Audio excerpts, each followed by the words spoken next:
BBOR Black Box Online Radio, coming to you from West Virginia. BlackBoxNed88 on Instagram for the bonus podcast.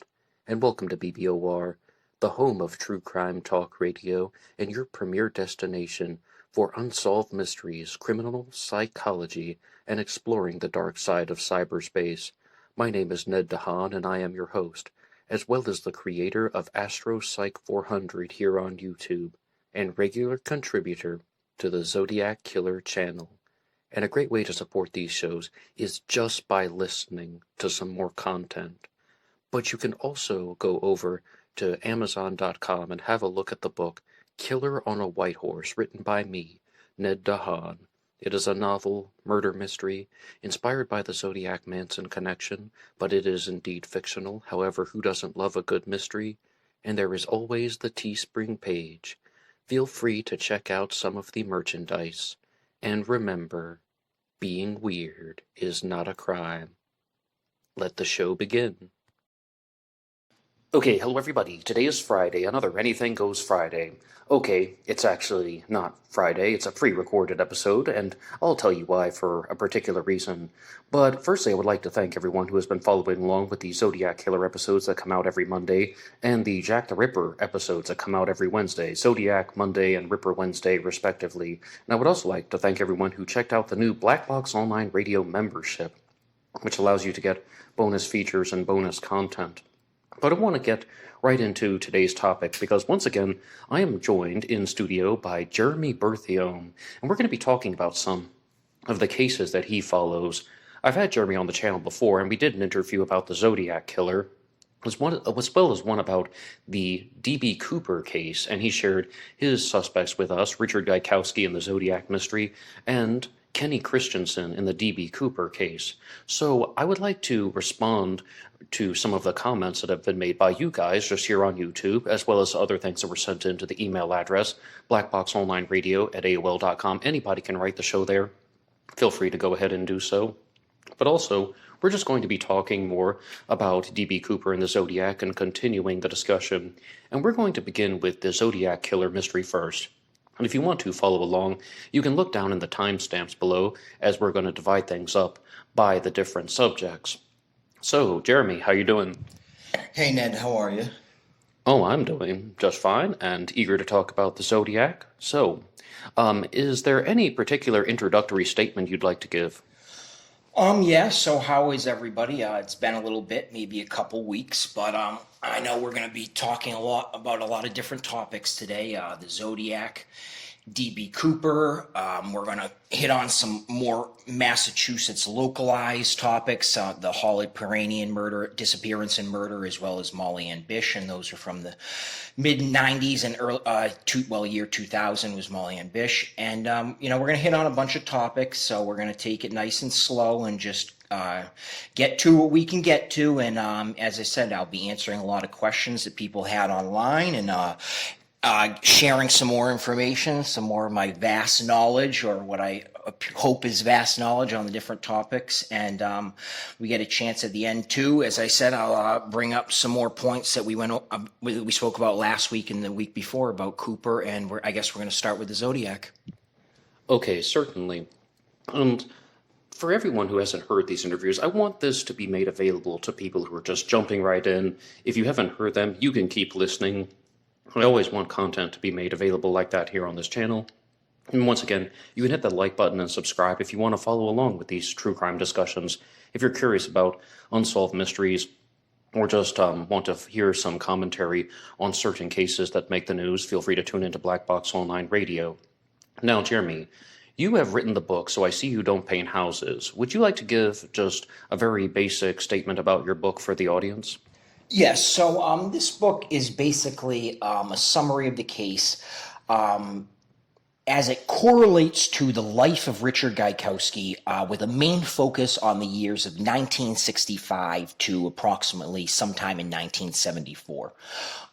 It just talks about the different chapters, cover how Richard Gaikowski started out in South Dakota, moved to California, eventually traveled to Albany, New York, and then eventually settled back down into San Francisco, where he lived for the last 35 years of his life, and how his time as a newspaper editor with the Good Times, or as a film critic owning his own storefront theater, and that was, of course, later on in the 70s, after the Zodiac's canonical crimes, and about how his life journey correlates with these murders as we know them, and about the ties Richard Gaikowski has not only to some of the known victims, Darlene Ferrin and Paul Stein, and once again, the evidence being circumstantial, and it does involve, word of mouth, and as I say, connections, friends that he had as he grew up, as he lived his life, especially in that time. And then it just gives a focus on motive and reason behind it. And I talk about how he made everything try to appear to be random, where it actually wasn't. He had his target, his hits that he connected to his other crimes to give some sense of arbitrariness to it, when in reality he was able to kill the people who he wanted to kill. And the book just takes an in-depth look at that, and I go into some details about some other crimes that are not canonical. Of course, we know about Riverside and Sherry Jo Bates, Kathleen Johns and Modesto, or Out the Modesto Way, Richard Radatek, a couple of others that Donna Lass from San Francisco, well, hers was South Lake Tahoe area on the Nevada-California line, but just discuss these and possible ties to the Zodiac, possible ties to Richard Gaikowski's life, definitely ties to Larry Kane's life as we go on these later crimes, beginning with John's. And it just gives a background just so you can understand all the relevance that this man had to these crimes and the possible connections as well. Okay, thank you so much. But then, based on everything you've said there, I have to begin with this. How do you respond to Tom Voigt of ZodiacKiller.com, who wrote into the channel, leaving a comment on the interview that I did with you about Richard Gaikowski and your book, by saying that your research was not original? So, I can answer this twofold. The first thing would be to answer the question with the question, what is my research? I try to be very open with everything that I have. Let me start out with this. With regards to Sherry Jo Bates, on Tapatalk, Tom Voigt lists her as a definitive Zodiac victim. It's part of his canonical crimes, whoever the Zodiac killer is.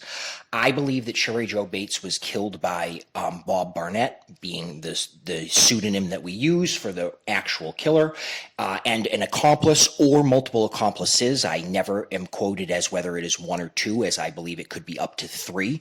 And I also believe that the confession letter was written by Joanne Bailey. Now, in those claims, the confession letter part, I do claim to be my own research. I've never heard Tom Voigt even once claim anything remotely along those lines, and if he did, it would contradict his own claims that Sherry Jo Bates is a canonical Zodiac victim. But I'm not trying to play a game of horseshoes with Tom. I'm trying to give Tom as much credit in the world as possible, because the fact that after so many years of having this site, he went back and said, wait, everything that Don Chaney is telling me with regards to Lee Allen doesn't match up. I'm going to take a further look into these suspects, and I'm talking about now in the mid to late 2000s. He gave Blaine the time. He looked into the actual circumstantial evidence, it is hard evidence. The letters are from the Zodiac, and we know that. Certain letters have debated authenticity, but we have certain letters that are unquestionably from the Zodiac killer, as they give facts about the crimes that are inside knowledge. And with regards to these, I give Tom Voigt a lot of credit with everything he's done in assembling all this together on Tapatalk, and a lot of background research. We have a lot of different contributors. There's a lot of people on there who have taken the time to go back and not only give screenshots of newspaper articles from the Good Times, but also go back and give newspaper articles from the Martinez News Gazette, the Berkeley Barb, San Francisco Chronicle, other newspapers at the time. It's a collaborative research there. And I am not afraid to say that in regards to this overall case, Tom Voigt and Blaine deserve as much credit, if not more credit, than myself. But I will not pass on the opportunity to say that after all this time has passed, the fact that no one has written a book about this man, I saw that as priority number one. I have individual topics. If we want to go down certain paths, I'll name a few of them. Eric Coy, Hoyt Spurlock, Kevin Collins, Alexander Harris, where I seem to be in total disagreement with Tom, or it appears that I am in disagreement with Tom because I am not 100% sure what his opinion is with regards to who committed these murders or disappearance/murders. With that being said, I will reiterate over and over and over again, I have tons of respect for Tom Voigt. I think at the end of the day, he's a very intelligent person, and I understand how hard he has worked. I have never tried to steal due credit and the gratitude that Tom and Blaine are owed for this. The fact that Blaine had the fortitude to record these conversations is absolutely unbelievable. That is more than enough to convince me of whether Blaine is a smart person or not. I don't need any convincing. Every time I speak to them, I speak nicely. But with regards to the claim about the research, as I said, I would love to have a discussion with Tom Voigt, and I guess that's the solution to this debate here. And as I've spoken with Ned. Ned and I have done a couple of these in-studio interviews, as we know. We've done a couple of them the past couple of weeks. This is about the third or fourth one. We talk, and I've personally, I think, spoken about 9 crimes where I think, I am led to believe, or I am 100% sure, debating on the crime, that Tom Voigt would give a different name when asked who is your number one suspect as compared to the name that I would give. Now, I'm obviously not talking about the canonical Zodiac crimes, and that being starting at Lake Herman Road and ending in San Francisco 10 months later. We are in 100% agreement on that. There's no debate. But my research must be original because, as I said, my research certainly isn't Tom Voigt's research, as I would go as far as to say that about 50% of these crimes that have any association with the Zodiac at all, we have disagreements on. And there certainly are going to be crimes where you're allowed to have multiple opinions on them. Hoyt Spurlock is a tough case, and I would love to one day sit down with Tom Voigt and say, F everything else. Pretend nothing else matters. Hoyt Spurlock, one name, 10 minutes, and we throw darts back and forth. Because I would love to know for sure what his opinion is on this case, and I would love to share my own. But what Richard Gaikowski did, in my opinion, after the Zodiac case, I tend to keep a lower profile on because I feel very confident that my research is original. I feel very confident that I am aware of at least one crime where even the FBI, SFPD, and Vallejo police are unaware that Richard Gaikowski committed, that he did commit. And as nobody can claim, do I have DNA evidence or fingerprints? Absolutely not. If I had DNA evidence or fingerprints, these cases would be solved. But I can provide circumstantial evidence that certainly would make somebody say holy S with regards to what I feel is a definitive Gaikowski victim. And that is, of course, after the Zodiac. I'll reiterate once again, I give Tom Voigt every last bit of gratitude he's due. I call it out in my book. And the same thing for Blaine. Nothing but respect. And I can't wait to read more of what Blaine has to share about their experiences with Gaikowski, because that's just awesome firsthand experience. Regardless of whether Gaikowski was a Zodiac, he owned the Roxy Theater. Richard Gaikowski was the editor for The Good Times, which you could argue was the number one counterculture newspaper of its time when the Berkeley Barb stopped for a little while. He was somebody, regardless of this, he started One Way Films, Moody Teenager. He directed it. He's the producer. This wasn't a nobody. This was somebody in San Francisco, in Northern California, coastal, irregardless of whether it was a Zodiac killer. So just to be able to hear Blaine share their experiences in general with Gaikowski is nothing short of awesome. And I want more. I would love to hear more. I am one of those people who's 100% on board that. It appears that about an hour total of these 10 hours of recordings is available on Tapatalk.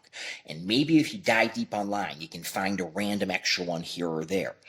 I would love to hear more. I want to hear more of this. And I think that that's a great way to let people create their own opinions.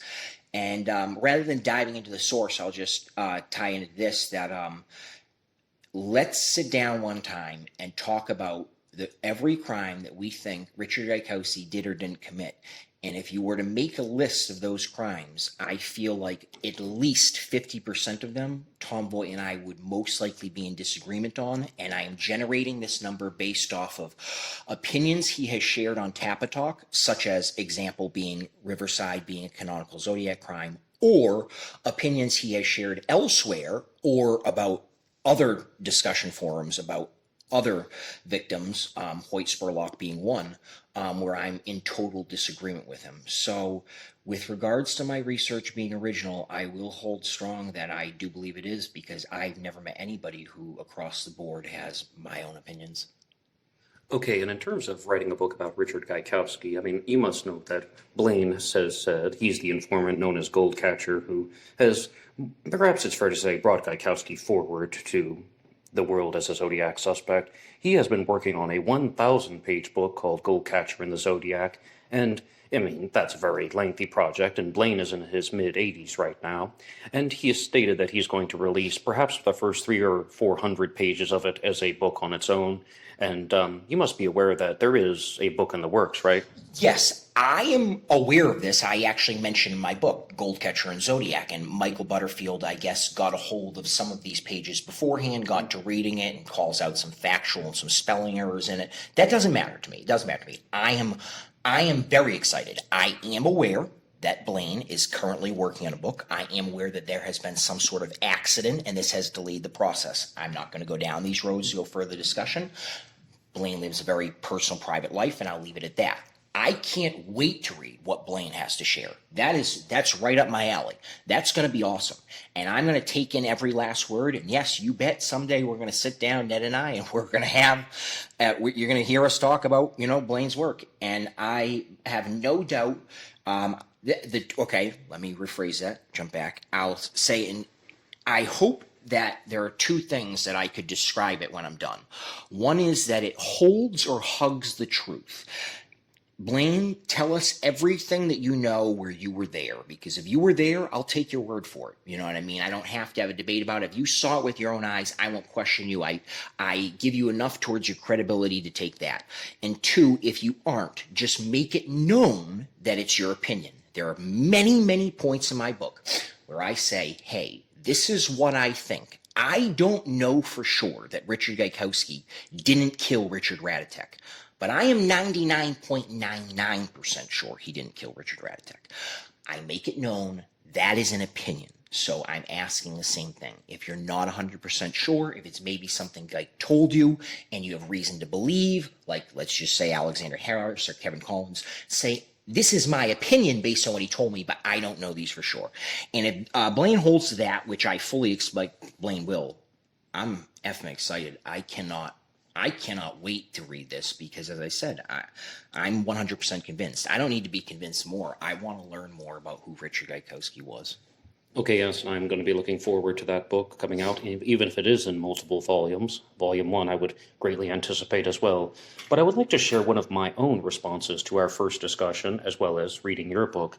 You have a very different theory than a lot of other Zodiac researchers, as you clearly stated right there, and it relates to the first Zodiac crime, in your opinion. Now, you stated in our last interview on the Zodiac that you believe that the first Zodiac murder was in 1965 with the murder of Thomas Snow, and I don't recall his age off the top of my head. He was in his mid-40s, right? No, I believe he's in his mid-50s, but I don't recall his age off the top of my head. Maybe 54, but I apologize. Don't quote me on that. Yeah, same here. But the reason why I want to ask this question is that seems like a very different type of victim profiling compared to the Zodiac killer.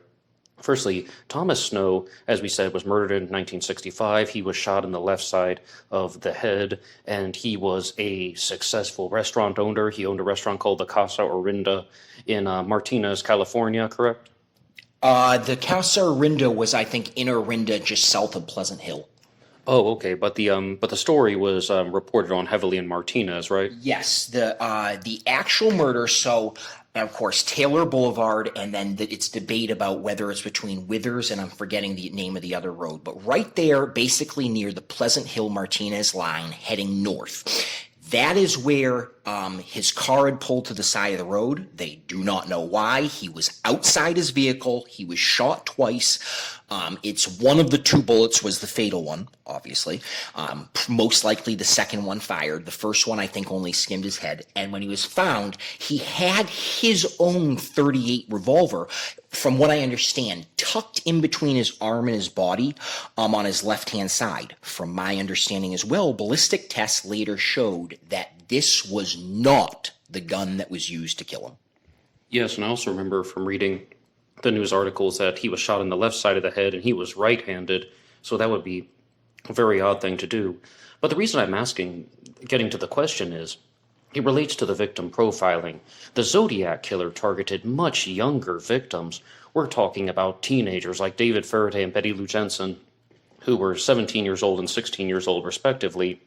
Younger people like Darlene Ferrin and Cecilia Shepard, who were in their early 20s. The oldest confirmed Zodiac killer victim was Paul Stein, who was only 29 years old. And serial killers do have a tend to gravitate toward a particular type of victim. And there's another crime that I'll ask you about in a second that also relates to this type of victimology and victim profiling. But how do you account for these types of differences in your theory? Okay, so there's a lot of information there, but speaking of roads and coincidences, later today we're going to talk about Holly Peranian, and she disappeared on Allen Road in Sturbridge, and I was actually, 4th of July was this past weekend, and my uncle bought a new house on Allen Road in Brookfield, so I was actually ironically on the same road. But speaking of coincidences, let's start with Thomas Snow, and once again he was found on Taylor Boulevard. I believe that the murder of Thomas Snow was actually something more that was out of rage and out of a way to make a life connection between Darlene Ferrin and Richard Gaikowski. And we have to keep in mind that let's state some facts about before the Thomas Snow murder and after the Thomas Snow murder that are no doubt these are known facts, irregardless of who murdered Thomas Snow. Less than 3 months later, both Richard Gaikowski and Darlene Ferrin hightailed out of California and moved to New York. So they move out of California in a time frame where their mindset is you can't move right after a murder, but they get out of there soon enough. That's undisputable. The January 1st, they both moved to Albany. Darlene Ferrin appears to have been a career waitress. Thomas Snow owned a restaurant. Now, that's just one very simple coincidence, and there are tons of restaurants in Contra Costa County, California, and especially considered that Darlene Ferrin has more of an association with Solano, meaning Vallejo and Benicia. That's just a unique coincidence that means nothing there. But let's add some more. When Blaine shares their story about Gaikowski's intentional arrest, their story tends to go like this. Gaikowski and Darlene Ferrin were in a car, and they were arguing. What the argument was about, who knows? Blaine wasn't there. Blaine doesn't claim to be there. Blaine claims to have heard this story secondhand from Richard Gaikowski. So why they're arguing, who knows? But what it results in Richard Gaikowski holding his beer out the window and getting intentionally arrested. Now, it could have been for any reason. What's ironic here is, remember how I mentioned just a couple minutes ago that Thomas Snow, when he was found killed by a .38, but ballistics showed that it wasn't his own gun. So you're right around this time that this happens, police are on the lookout for a criminal with a .38. And when Richard Gaikowski gets arrested, he writes a series of 4 articles that appear in the Martinez News-Gazette over the week of October 12th, 1965, just within a couple weeks after Thomas Snow's murder, titled 38-Hour Interlude in County Jail, and a mugshot of Richard Gaikowski. An article that starts with 38 is a prison shot of Richard Gaikowski, and all the time they're looking for the guy with a 38. And over in these articles, he mentions the words, my 38, over and over again. Now, irregardless of who the Zodiac is, and once again, I'm going back into, this is after Thomas Snow's murder, and once again, this could mean anybody killed Thomas Snow, assuming that Thomas Snow's brother killed Thomas Snow, which according to Pam Huckabee was one of the number 1 suspects in the case.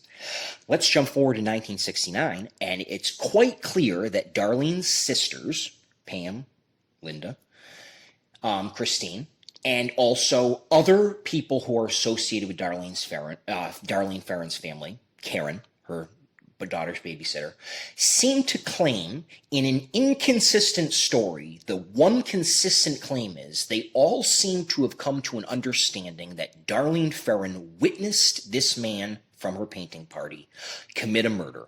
But no one seems to know when it was, who it was, and that's a very interesting choice of a phrase.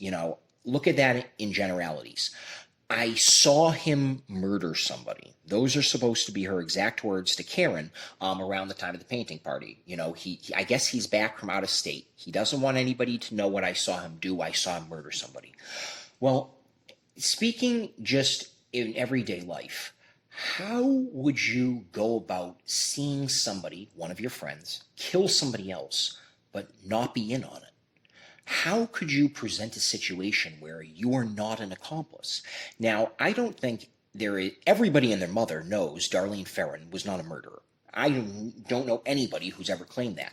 I have heard people who've claimed that Darlene Ferrin is quite involved in drug trafficking, or that her family was, but I'm not going to go down that road. I'm going to stick with this. I am one of those people who does not believe Darlene Ferrin ever killed anybody. I don't believe she had it in herself to kill anybody. But she did, according to her sisters and other people who are close to her, see somebody get killed.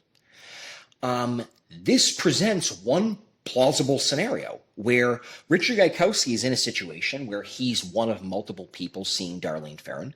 He realizes, damn, I can get this girl a job at the Casa Orinda restaurant, which is not far from where I live and not terribly far from where I work. I guess opposite direction. Well, I mean, he'd work in Martinez, but if he's going to his bi-weekly meetings in Vallejo, this would be south, whereas Vallejo is north. But still, all within basically this 30-minute radius. Or I actually say 30-minute diameter because it's 15 minutes north to Vallejo from Martinez, and there's no way Orinda's any more than 15, 20 south, I would imagine, especially where the restaurant was near Pleasant Hill. And he decides, I'm going to get this girl a job. But guess what? Thomas Snow doesn't hire her. So now all of a sudden, Richard Gaikowski realizes that, remember, Darlene Ferrin was 22 years old when she died. She died and she had been married twice. First to Crabtree and then to Ferrin. Darlene Ferrin, it is not my role. God did not put me on this earth to judge who people are. That's not, my job. And I don't judge her. I don't think any more, any less of her based on her lifestyle. I say, go for it. Life is short. Make sure you have fun if you're following the law. With that being said, Darlene Ferrin, as you know, has been told by her sisters that she was involved with a handful of guys. And we don't know that for sure in 65. We seem to have some sort of confirmation in 69 because both Mike Mageau and his twin brother are both going to say, we were both seeing her. And if you're asking who says this, Mike Mageau himself is recorded as saying this on His Name is Arthur Lee Allen, the 2007 documentary, which is a follow-up to the Zodiac movie of the same year.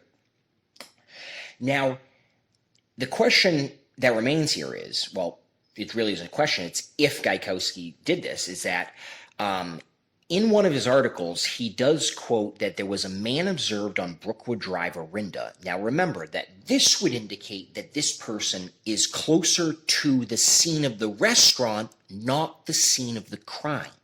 So when you read the article where Richard Gaikowski quotes three different suspects, the third one being a man who is 5 feet 11 inches, has slightly receded brown hair, has brown curly hair, has a pointed chin, 190 to 200 pounds, all which are identical matches to Gaikowski. Stocky without being fat, wearing dark clothing, essentially with a white undershirt, appeared to be unsteady though he was under the influence, and we know this was the time where Richard Gaikowski was heavily into smoking pot and or possibly drinking, but we know for pot and hard drugs for sure. If that is his description, that would place Richard Gaikowski on Brookwood Drive, Orinda, which is close to the restaurant. And I do believe, as Robert Graysmith says, with regards to the Zodiac, the guy who really did this will often try to help the police. I do believe this is a clue that Richard Gaikowski is giving, and he's describing himself. And I think, in summary, that basically describes what happened that night.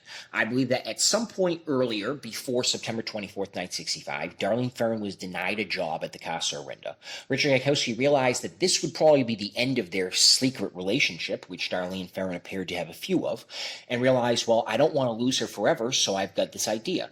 If I convinced Thomas Snow, who everybody knows was a collector of guns, was a collector of paintings, he was all this different memorabilia. You can see at his restaurant, he had a bunch of paintings of cattle brands or a bunch of pictures, and he had different horseshoes, different available rifles, a lot of different farming tools.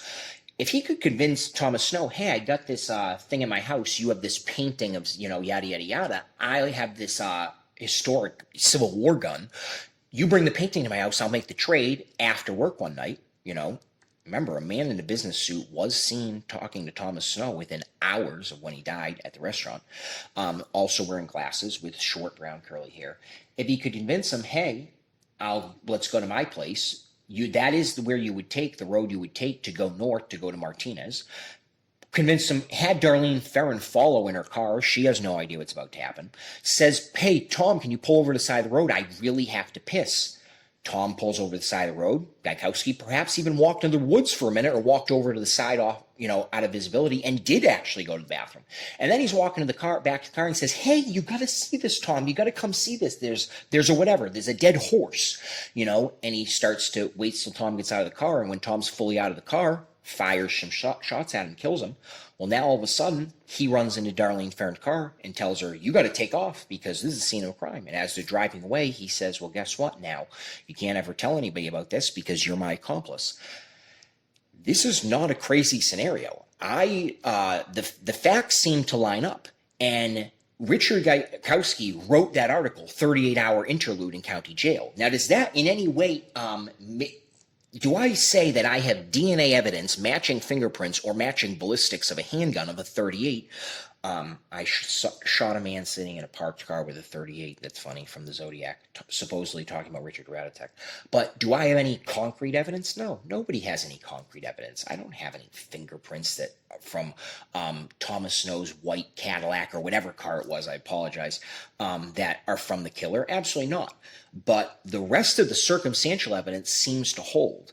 And ironically, and I'll add this in, twist of fate, is that in that letter the Zodiac sends, I believe it's in April of 1970, where they give that radiant circle and says, oh, this is supposedly where the bomb is set up. If you change the location, the period, so that it actually reads, I surprise him in another way. I shot a man sitting in a parked car with a 38. The map, the Zodiac 12 SFPD0. The map coupled with the code will show you where the bomb is set. If you put the period before the bomb is set in its own sentence. And I believe that radian circle points to where he shot a man sitting in a parked car with 38. You use 4 radians in the false radian circle he gives, 12 through 9 clockwise watch. Doesn't make any sense, but that's what he gives. It does point to Lower Pleasant Hill, Upper Orinda, Pleasant Hill, Martinez area, Contra Costa, exactly where Thomas Snow was shot. And there's so many unique coincidences here that the story just makes sense to me. And people have a tough time believing Blaine because the part that Blaine doesn't realize, or the part that Blaine leaves out, is that their argument was over the murder she witnessed, or that is what is of my opinion. So I have no difficulty filling in the blanks there. But for somebody who isn't aware of this, they might hear what Blaine has to share and be like, what could possibly lead 2 people to get into an argument where one person as a result is intentionally arrested? So you can imagine how Blaine would come off as unreliable or kind of borderline whack jobbish, and I don't agree, but you can see where people come up with these terms to describe them, because they're speaking generalities about somebody who doesn't have the full story. But the full story makes sense to me if you fill it in the way I just described. Okay, so I would like to ask you something that was once shared by Mark Hewitt, who has written the books Hunted, Profiled, and Exposed. And he was of the mind that the Zodiac killer was someone who decided that he wanted to murder people, and he was not specific about any particular one. He just wanted to be a killer and a murderer. And it's not so much about the age of the victims or the way in which he did it, the method. I mean, we know for a fact the Zodiac used multiple methods, but Mark Hewitt firstly very clearly has a Zodiac suspect named Ted Kaczynski, the Unabomber, who killed people in an even different way than the Zodiac did. But would you be in agreement with that statement, that the primary ambition of these crimes was just to kill as opposed to targeting people for a specific reason? No and no. My research says no, there were some targeted hits, and my research also shows this wasn't totally random. Part of the reason the Zodiac got away with it, in my mind, is that some of his crimes were well thought out and designed to look random. Some of his crimes were not thought out at all and seemed to be driven by need, rage, or spite, and other crimes he got away with simply by luck and seemed to be driven by, in the moment, I'm talking about Darlene Ferrin in this case. I think that there's too much of a connection. I go to, if you want to speak in generalities where you talk about any Zodiac suspect, so I'll hold back Geik for a second and just say that the Zodiac is suspect Z. Let's remember that at Blue Rock Springs, Mike Mageau has been recorded or reported to have said a lot of things with regards to the description of this man. He has different words recording him of different descriptions of him. I should have used the first sentence I should have said was identification. As we all know, he gave an 80% match to Lee Allen, supposedly in the early 90s, but did say that the guy had a different faces and Lee Allen's was too round. And since then, he's kind of given a description of the guy was maybe like a little bit shorter. He had black or very dark hair and was combed back. We've heard him say different things. But one thing that Mike Mageau seems to have been somewhat consistent with over the years is that when discussing the events of that night, it appears that a car pulled into the parking lot, pulled next to their car, so it would be on Darlene's driver's side, possibly turned on their interior lights. Darlene looked over, appeared to have recognized this man, to which this man turned off his lights, backed up, and drove off. When Mike Mageau asked Darlene Ferrin, who is that, she said the words, "Oh, never mind," almost in a reference along the lines of, "Oh, never mind, I recognize who it is." Now, over the years, Mike Mageau has added some things to it. On the documentary, his name was Arthur Lee Allen. He does talk about, or it might be This Is the Zodiac speaking at the 25-minute mark. He uses the name Richard 4 times in giving the description that she possibly gave to him. Irregardless of who the Zodiac was, it does appear that Mageau is pretty consistent that Darlene appeared to recognize this man, right? So that does beg the question of, if this was totally random, why pull up, see where they are, and leave and come back? I think that situation presents more of a situation where your killing is made out of spite or out of rage, where you might have had this idea that you might be wanting to kill this person sooner or later, but in the moment there, you actually turn around and left because you regretted it, maybe because you had some personal connection to this person, and then rage took over as you left and decided to go back. Once again, with Paul Stine, irregardless of who the Zodiac was, yes, you are absolutely right. There is no proof that the Zodiac was a front seat passenger with Paul Stine, but he was reported to be in the front seat, and the 3 young teenagers who witnessed him saw him in the front seat. This does not make him a full ride front seat passenger, but what it does do is it says that people reported the Zodiac in the front seat of Paul Stine's cab at a time where Paul Stine's sister Carol says Paul only let friends ride in the front seat. It doesn't matter who you think is the Zodiac in these situations. I am presenting circumstantial evidence here to the contrary of these victims were totally random. I can give you some other examples in these. Well, I don't mean to jump in, but I think the question, though, in the statement from Mark Hewitt, were intended in a different way, not to ask about whether or not the victims were random, but rather that the killer had the intention of killing people and didn't mind using different types of weapons, that he didn't mind using different types of a methodology, and that absolutely, even in your own theory, he doesn't mind targeting people who are young, old, adults, children. That's the part that I thought you would have agreed with. Okay, so that's a totally different wording than how I understood it. Wording it like that Yes, I'll now share some agreements I have with those statements, and I apologize. Maybe I didn't pick up on those. No, it's fine. First off, yes, Betty Lou Jensen, 16, and David Faraday, 17. Do I think that he targeted them because they were 16 and 17? No. Do I think he even knew their exact ages? No.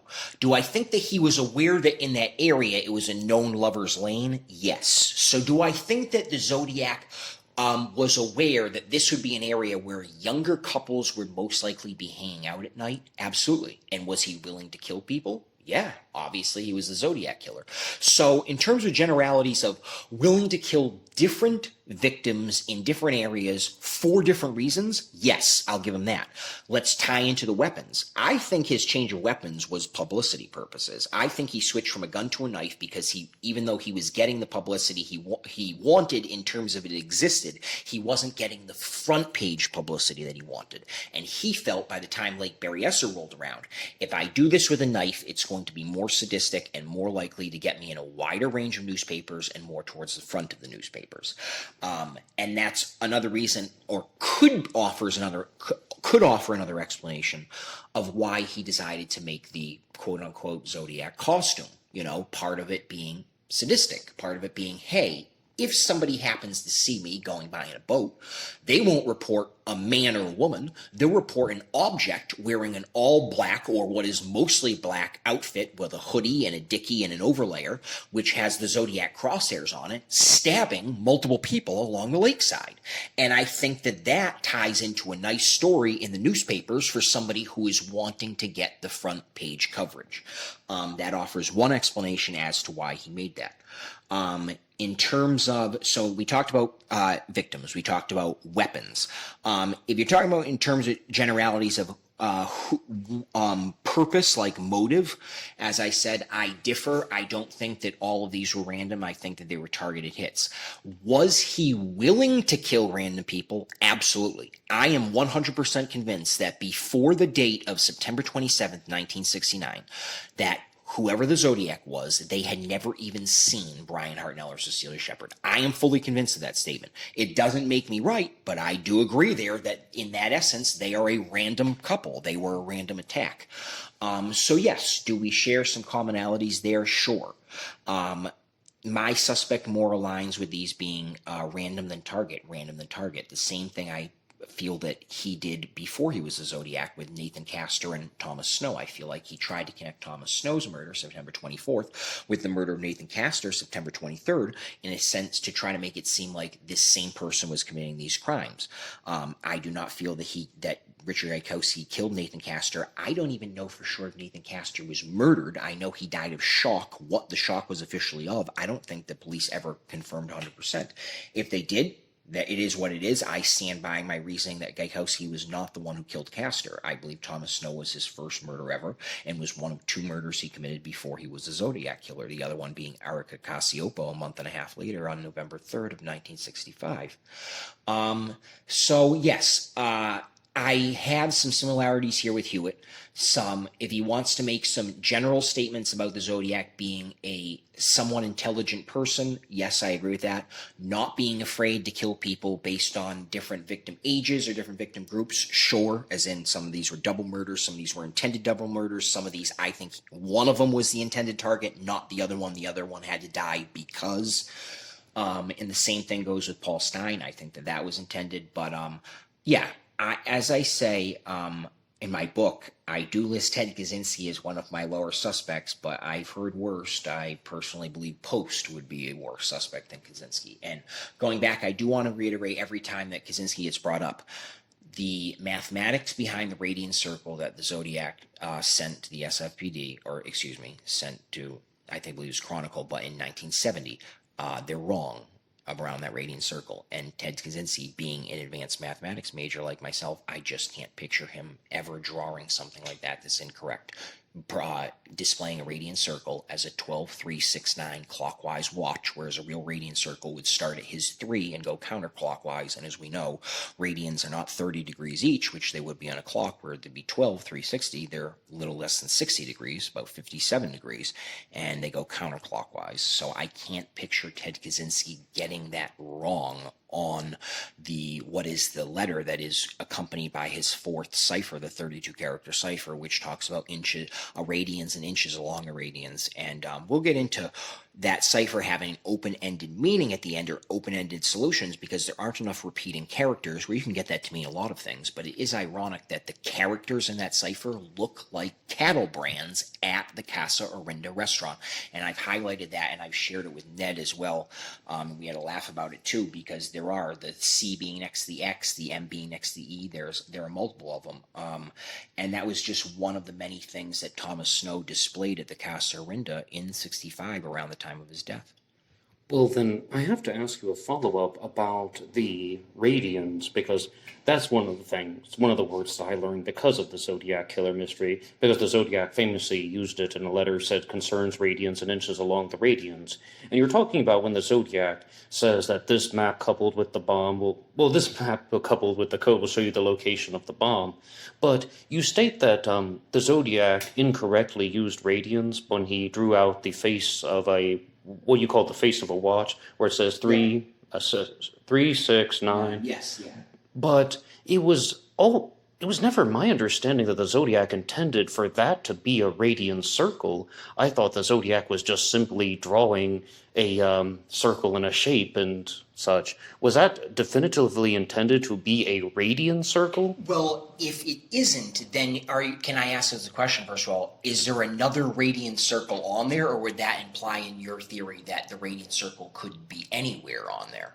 Well, a lot of what I'm talking about comes from Gareth Penn, who just simply tried to say that it concerns radians means to use an angle of 57.29 degrees, approximately, and that you were supposed to take that circle and in some way, somehow find at least two angles of 57.29 degrees and to find some type of geographic location, which Gareth Penn said were the Blue Rock Springs location and the Presidio Heights location, even though his theory was off by several degrees. So do you have certainty that the Zodiac was intending to draw a radian circle on there? Well, I certainly believe that, considering the clue reveals 4 radians and 5 inches along the radians, or that is one of the possible solutions that the running solution the FBI uses, but also that there is no other circle on there. Now, I understand the mathematical reasoning behind if that wasn't meant to be the radian circle,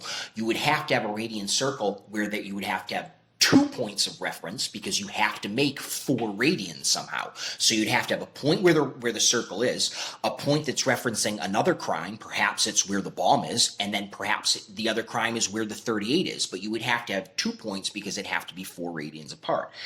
If you use that circle as what I would describe as a mathematically incorrect radian circle, and you use 4 radians on that circle, as that circle is drawn, you can draw a straight line that runs directly through Pleasant Hill, where Thomas Snow was shot with a 38. With that being said, you have to use incorrect mathematics. You have to take his word that that's the correct solution, where, once again, I'll say this out loud, in the 32-character cipher, there aren't enough repeat symbols where FBI cryptology experts are 100% sure that's solution. That's the running solution. Same thing for the 13-character cipher. I'll bet any amount of money anybody ever wants that the solution is Alfred E. Newman. But I can't prove it, because that second N, which is supposed to be a letter M, has to stand for a letter F, so it'd be Alfred E. Newfan, because it's already earlier in that cipher. It doesn't change my belief. It might have been done intentionally, it might not. I still believe in the solution. So with regards to the 32-character cipher, I tie it to Thomas Snow as the characters themselves look like cattle brands. That's Casa Orinda. The 4 radians on his fake radian circle leads to Pleasant Hill, which is sandwiched between Martinez and Orinda, or the Casa Orinda restaurant. And also, it says right on there, I shot a man sitting in a parked car with a 38. The map coupled with the code will tell you where the bomb is set. But if you put the period after where and before those can be read as independent sentences, and I think that that's a clue. My theory also 100% has to rely on that Richard Gaikowski is the Zodiac killer, of course.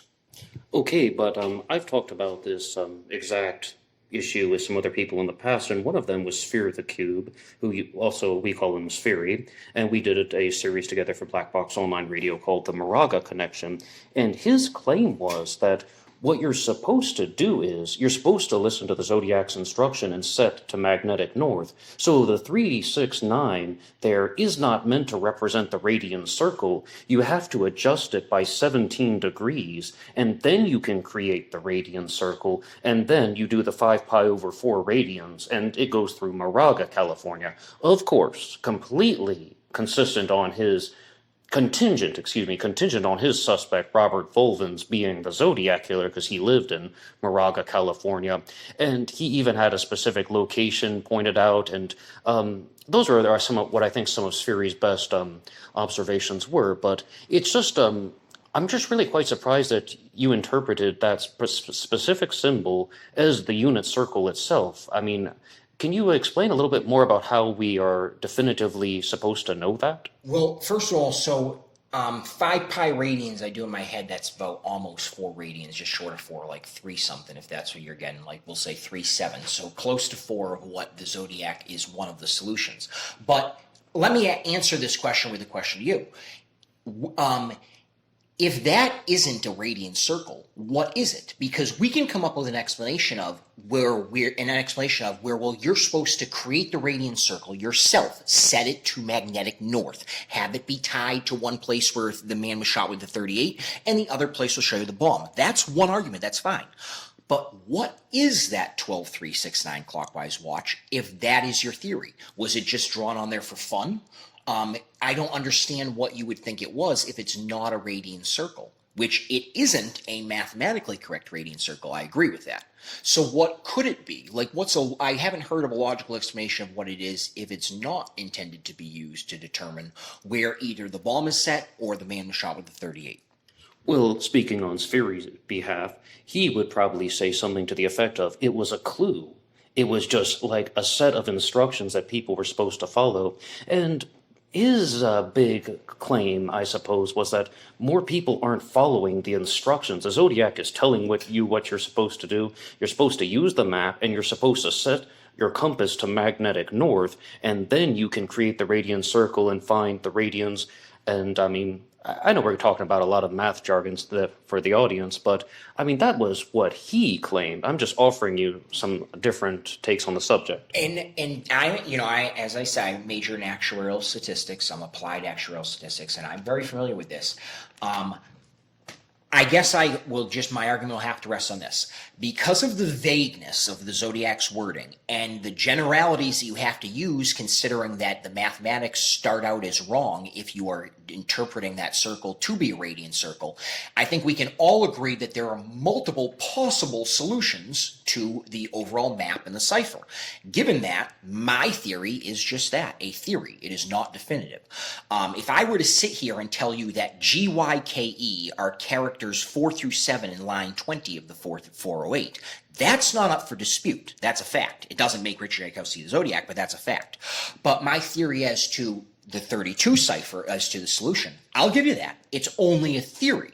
I am using the information that is presented there. Since a possible solution would imply radians, and it does state that the map coupled with the code, meaning the solution, will help you find whatever you're looking for, I do believe that that is the radian circle. Could I be wrong? Absolutely. Other theories might involve drawing your own radian circle. Other theories involve correcting his radian circle. Is it unique that his radian circle is around Mount Diablo? Sure. Do I think that makes for an awesome book? You want to know what book title is better than mine? I love In the Shadow of Mount Diablo. Now that, I wish I beat him to that, because Richard Rakowski was in Martinez too. So that's crazy. But I do like, so I see you don't paint houses too, and it's funny, as I told last time, the story behind that. But yes, going back to my theory around the 32 character cipher, I use what's there and make the most of what I can there. Is it a perfect theory? No. Is my theory around the 13 character cipher a perfect theory? No. As I say, I'm 92% accurate because one of those letters doesn't match. It still holds as my reasoning. If I hear something better, I would absolutely love to hear it. using the information provided, the characters interpreting to be cattle brands, the language of it, the 32 characters, one homophonic solution being estimate 4 radians and 5 inches along the radians. Using the map, the radian circle, as incorrect as it is, the 4 as it would appear, as incorrect as it is, to me, it draws to Pleasant Hill. It involves moving the period in the sentence. The rest, I use what's there. And I said it before, I'll say it again.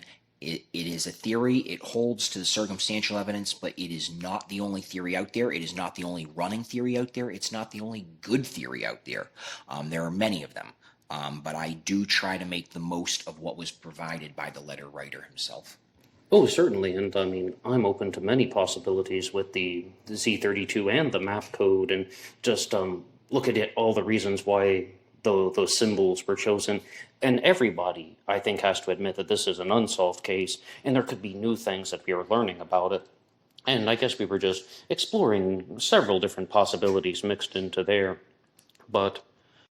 And I think that, though, there are a lot of other observations that you've made about the Zodiac Killer case, and the stuff that I find to be some of the most fascinating ones are the crimes in the 1980s, because the Zodiac Killer, of course, was a serial killer. People think about the 1960s with the Zodiac, 68 and 69, as well as some possible activities in the early 1970s. You even mentioned Kathleen Johns and Donna Lass. But there were crimes that took place in the 1980s that are also possibly attributed to the Zodiac, or they could be attributed to the Zodiac. And would you like to talk to us about that? Yes, so this is going to be another thing where I'm going to mention Tom Voigt's name, and there's nothing personal, there's no attacks here, just some general differences that we have. I'm going to make a statement of a general understanding that I have come to, so Tom Voigt can understand where my perspective comes from. I believe that at some point in the mid-1980s, and by mid-1980s I mean 1986, 1987, Richard Gaikowski had to convince Blaine that they were more than the Zodiac in order to convince Blaine that they were crazy. So Richard Gaikowski attempted to make as many connections to as many crime scenes as possible. Now, I'll mention a bunch of names. We have Kevin Collins in 84, disappeared at the bus stop, which supposedly Richard Gaikowski confessed to murdering, according to Blaine. We have Alexander Harris, who was in 1987 at the casino. I think it was at Whiskey Pete's, who, according to Blaine, Richard Gaikowski also claimed that. But I'm going to talk about one crime specifically, and that was in 1987, around the same time as these, about the murder of Eric Coy and Martinez. And this is a crime that, from my understanding, Tom and I have a different opinion of. Now, I don't want to be quoted as that I know Tom's exact opinion. I've seen multiple interpretations, but I will share some exact quotes of what I've read, and I also want to mix in my 2 cents on it.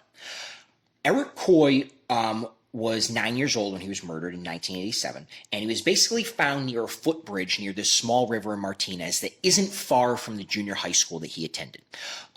During this time, Eric Coy had left his house. I believe that he was on his bike, and he disappeared in what should have been about a 15-minute ride to what I understand is his aunt's house or a friend near his aunt's house.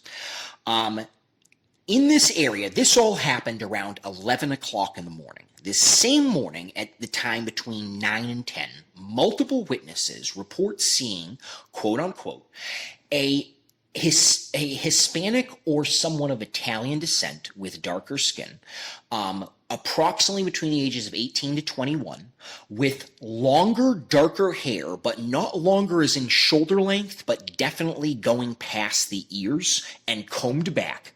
And they were witnessed holding a red umbrella, and multiple witnesses call out that this person seemed to be almost doing an observatory of the area, performing an observance on the area, and didn't really seem to be having a purpose. So it almost seemed like they were just waiting, in the lurch, like waiting on the side, and they couldn't understand why they were there, which is ironic because most authorities agree that Eric Coy's killer was more of an ambush killer, somebody who Eric Coy came by at the wrong time. Now, this is the story as according to Blaine. The story is that Richard Gaikowski told Blaine one day that implied to Blaine that he murdered Eric Coy, and that Blaine told Ken Narlow, and this is later on in 1987, but around the time of this murder, from April of 1987, that Blaine told Ken Narlow that Richard Gaikowski murdered Eric Coy. Ken Narlow got in his vehicle, drove by Richard Gaikowski at the time storefront theater, and sitting in the window on the left-hand side, the display window, was an open red umbrella. Now, the purpose for motive here, to me, is quite clear. Richard Gaikowski would love to have Ken Narlow be convinced of this, that he murdered Eric Coy, because two things. One, Richard Gaikowski, in my mind, would have an alibi for the Eric Coy murder because he didn't murder Eric Coy. But it would allow Richard Gaikowski to be able to look at Ken Narlow in front of Blaine and say, see, this is what you call a connection, and me having Geik in the cipher, or layered Geik on top of S or Zodiac crosshair Zodiac, is just an example of another connection. I believe it was important around this time for Richard Gaikowski to convince Blaine enough that he had committed other crimes, so that way Blaine went to the authorities assuring them that Gaikowski had killed Collins, had killed Harris, had killed Coy. There are other ones. So that way, when Richard Gaikowski could provide alibis for these multiple crimes because he didn't commit them, Blaine would be the one who comes off as crazy. And with that being said, I do believe that Richard Gaikowski killed Leonard Carl Smith, because at the end of the day in 1986, when this happened, which ironically is on the anniversary of the first three letters, Blaine was parked in a van, lived in a van not far from this area. They both knew of this person, so it was a joint acquaintance, as in Richard Gaikowski knew of Leonard Carl Smith's existence, and so did Blaine. And that Richard Gaikowski committed this murder knowing Blaine would know for sure it was him. And this would be Richard Gaikowski's way of saying, if you think I'm the Zodiac, and I did it once, this will answer your question of if I'll do it again. And this is also going to answer your question of what's going to happen to you if you keep your mouth open.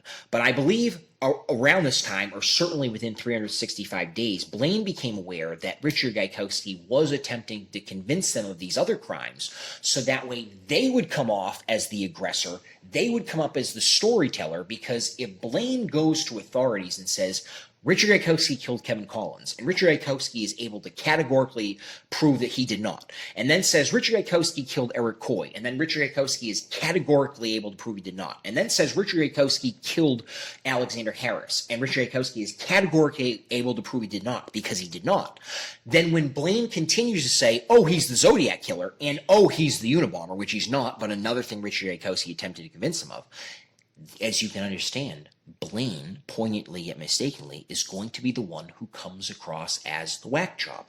In reality, these are decoys. Eric Coy was a decoy for Richard Gaikowski to be able to show how he can have coincidences or links to crimes, aka red umbrella, when, as we said from the very beginning, the person seen holding the red umbrella, whether they were the killer or not, was a 21-year-old Hispanic male.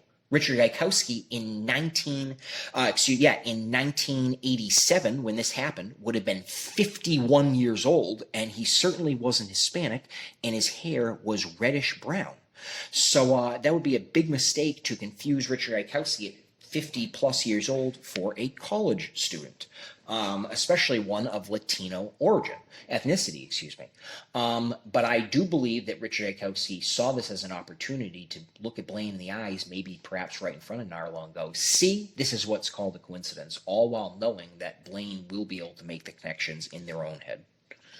Okay, yes, and I think that's a particularly fascinating observation about the decoys, and I mean about how someone's just planting false evidence. But I think that you might even admit that Gaikowski was a weird person, different type of person. I mean, they would have called him far out back in the 60s. Yep. You know, they would have said, he's a little bit far out even for me. A true bohemian. Yes, and I once asked Tom Voigt this via email, just because Gaikowski is also his suspect, about how he accounted for all of these inconsistencies in the Zodiac Killer mystery and such, and he just said, I don't know why Geik did what he did. He was a strange guy, like putting down the wrong birth date on applications, and attached to that email was a form that Geik had filled out in the 1980s, where he misspelled the word yes for comedic effect. He wrote it 3 times. Yeah, and he added two S's the second time he wrote it. I mean, maybe second number two or something like that, but he didn't do it the third time. He's showing that he can spell correctly, but he's intentionally misspelling a word, and a lot of people read into that in the Zodiac world. But what exactly is your overall take on Guy's personality? And I think it's fair to discuss his mental situation. Guy did indeed have mental health issues. Like, what exactly do you think about Richard Gaikowski's personality and his mental health in relation to the Zodiac case? Okay, so let's start with drugs. Now, if my theory is true, then let's make one general statement here and now. When Richard Gaikowski committed the first crime, aka canonical crime, aka Lake Herman Road, he was aware he was going to have to kill Darlene Ferrin because, according to my theory, he committed Lake Herman Road so he could commit another crime of a couple and make it appear random. But at the same time, Richard Gaikowski was not aware that he was going to kill Paul Stine because he wouldn't even have known Paul Stine in December of 1968. He would have met Paul Stine earliest in April or May, late spring, early summer of 1969. The motive that I place as Gaikowski's ultimate motive, or what I say is his intricate first motive, because it is that he knew Darlene Ferrin watched him kill Thomas Snow. Thomas Snow was not a Zodiac killer victim. Thomas Snow was not a victim where I think that Richard Gaikowski had further plans on killing another.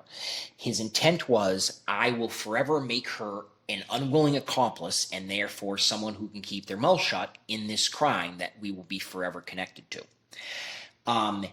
If that is the motive, if Richard Gaikowski is the Zodiac and that is the motive here, that explains a lot of what happened at Lake Herman Road, where Richard Gaikowski would be driving by Lake Herman Road several times a month in order to get to Vallejo from his job at the Martinez News-Gazette, to get to his bi-weekly meetings in Vallejo for the Vallejo Times-Herald, would be aware that this is a lover's lane and an easy place to find couples.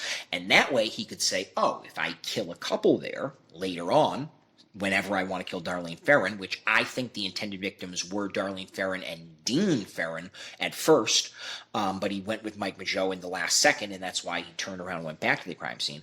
But it would make sense because he wanted to make these appear to be randoms. He was just going after couples at random.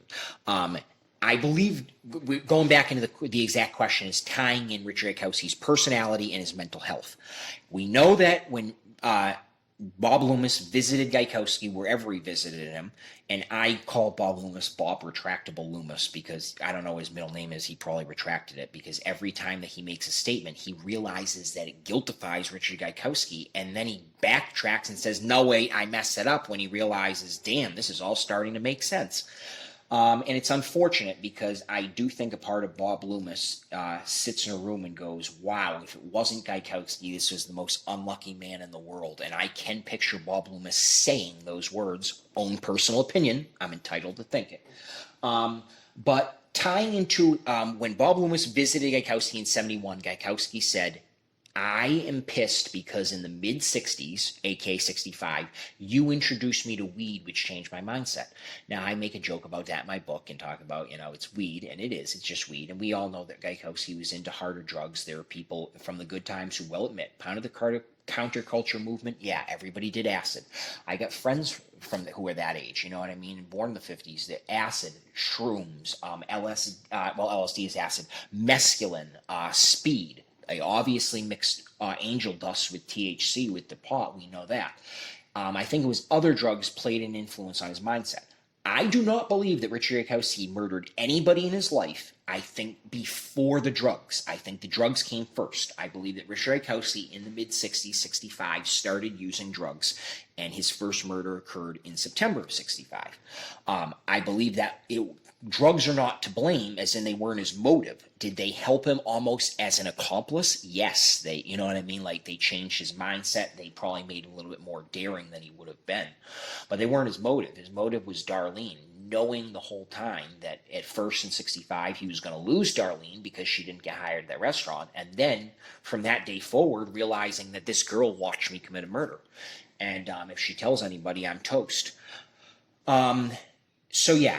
I do think that his mindset and the person, the question being, his mental state, yes, I believe that played huge into this. And I love it. Pagling Agan, she jokes around and she makes the statement, we're describing these crimes as not sadistic. But what she means is that these crimes were all committed fairly quickly. And from the moment that the person was shot or stabbed, within about a minute, they're fleeing the crime scene, if not earlier.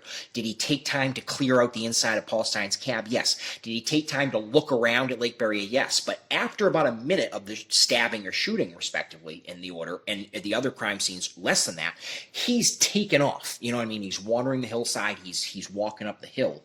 And it just ties into more of who Richard Gaikowski was. I don't picture him as a sadistic person the way that Lee Allen was. I don't picture him as a sadistic person more along the lines of what Larry Kane was. I don't think that Donald Lee Booyock was a Zodiac killer, but I do think that Donald Lee Booyock and Edward Wayne Edwards were both sadistic people, yes. And I think these crimes tie into more, as Pagling Agan would describe as, the pleasure didn't come from the crime themselves. It came from the publicity and the fame he got afterwards for the front page in the newspapers and the threatening letters and the bragging he did to the cops and the local press. Okay, excellent, fascinating. And now in the tradition of True Crime Talk Radio, we're going to move on to the D.B. Cooper mystery. And, of course, as previously stated, Jeramy has the suspect Kenny Christensen, and we've done one interview and discussion about him as a suspect. But in that one, we really didn't get a lot of time to do some comparisons and contrasting with other D.B. Cooper suspects. We talked about Richard McCoy, and we talked about Robert Rackstraw. But mostly we had to leave it at that.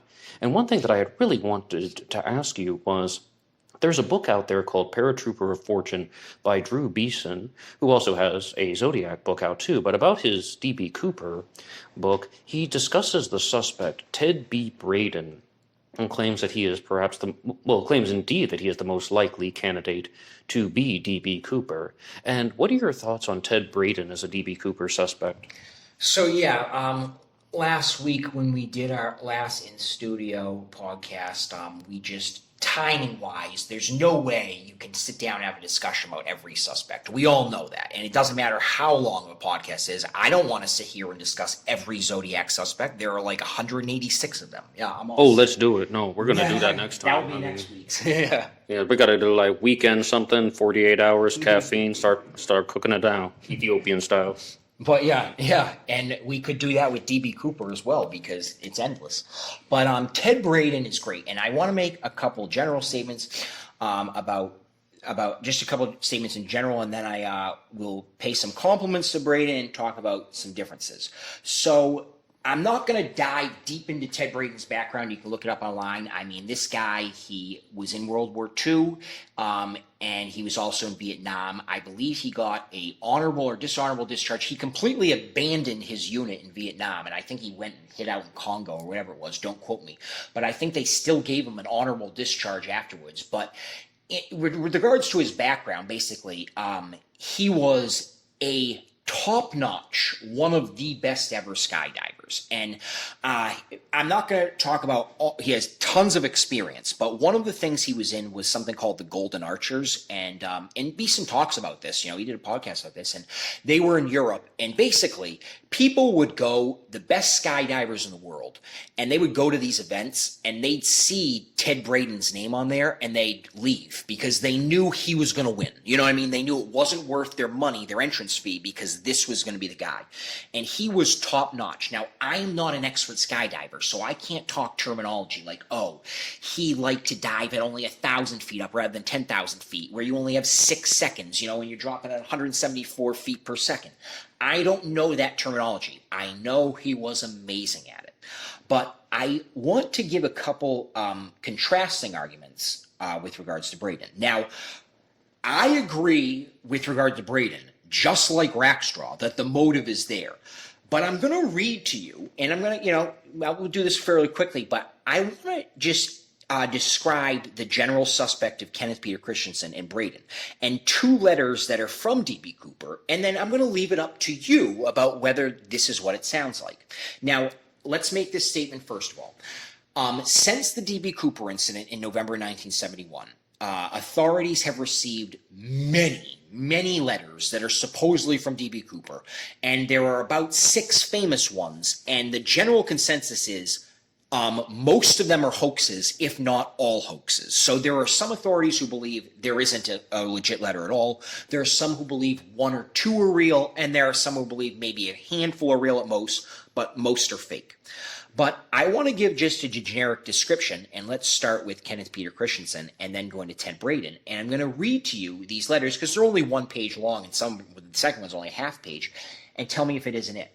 So when I think of, and this is an argument against Ted Braden, when I think of the DB Cooper letters, the letter that I think of that is most real to me is the one sent in December 1971 that begins with "Sirs," and it supposedly lists out the clues. I left no fingerprints. I wore a toupee. We all know this letter. They're in the dead middle.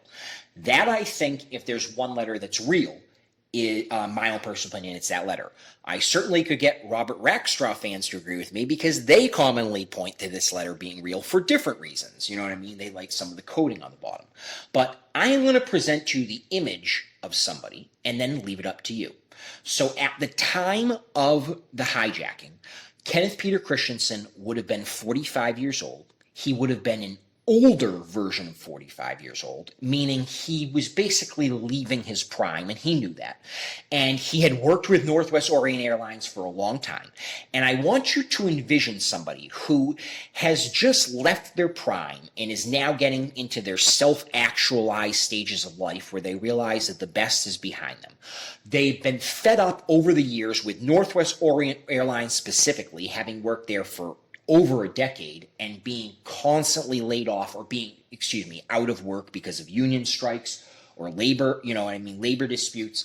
And picture somebody who is a little bit older, so I'm saying 45 plus, past their prime, has a specific hatred or vendetta with Northwest Orient. And also, when I describe Kenneth Peter Christensen, in the letter, I'm going to describe some physical descriptions of him.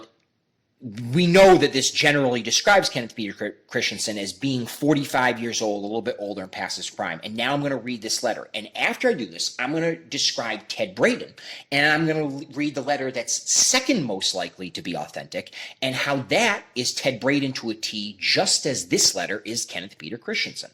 So, all right, it's going to take me 1 minute. Here's the letter.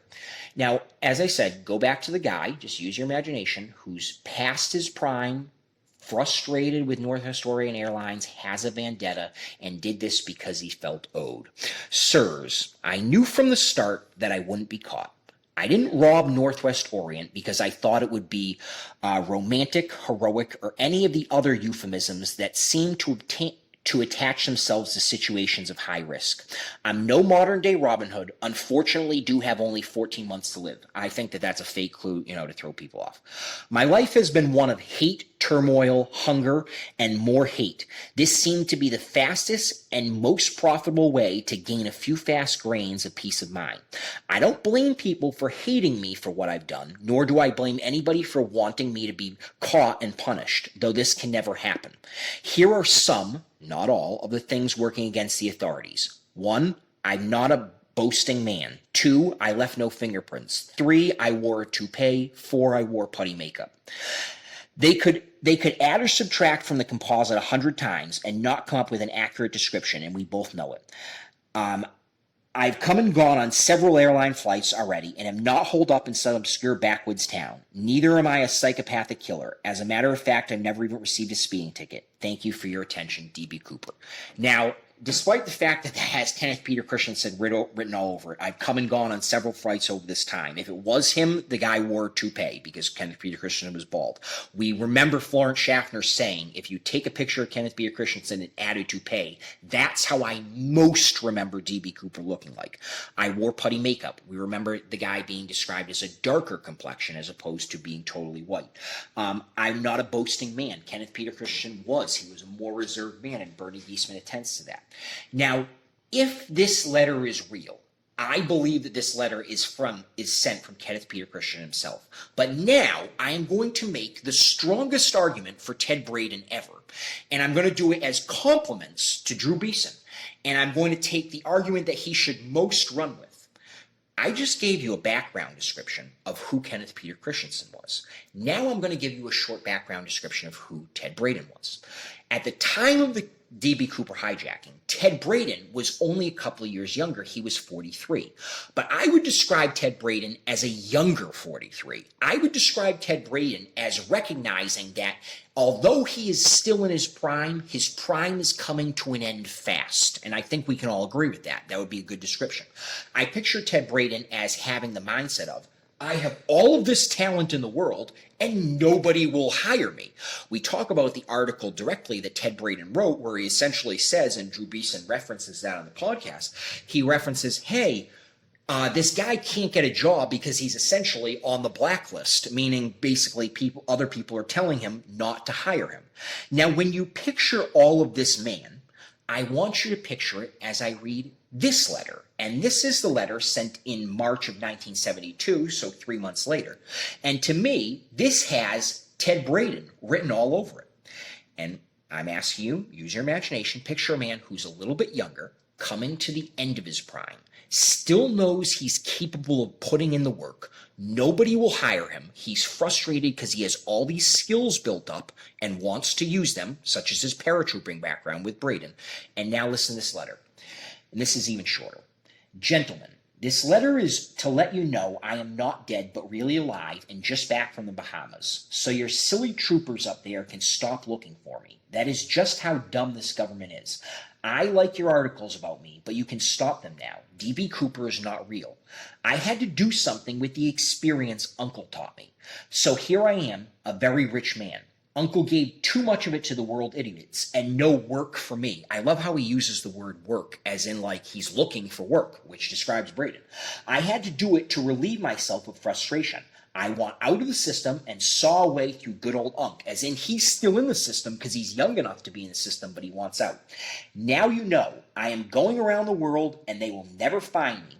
And Braden traveled the world, because I am smarter than the system's lackey cops and lame duck leaders. Now it is Uncle's turn to weep and pay one of its own some cash for a change. And please tell the lackey cops D.B. Cooper is not my real name. Sincerely, a rich man.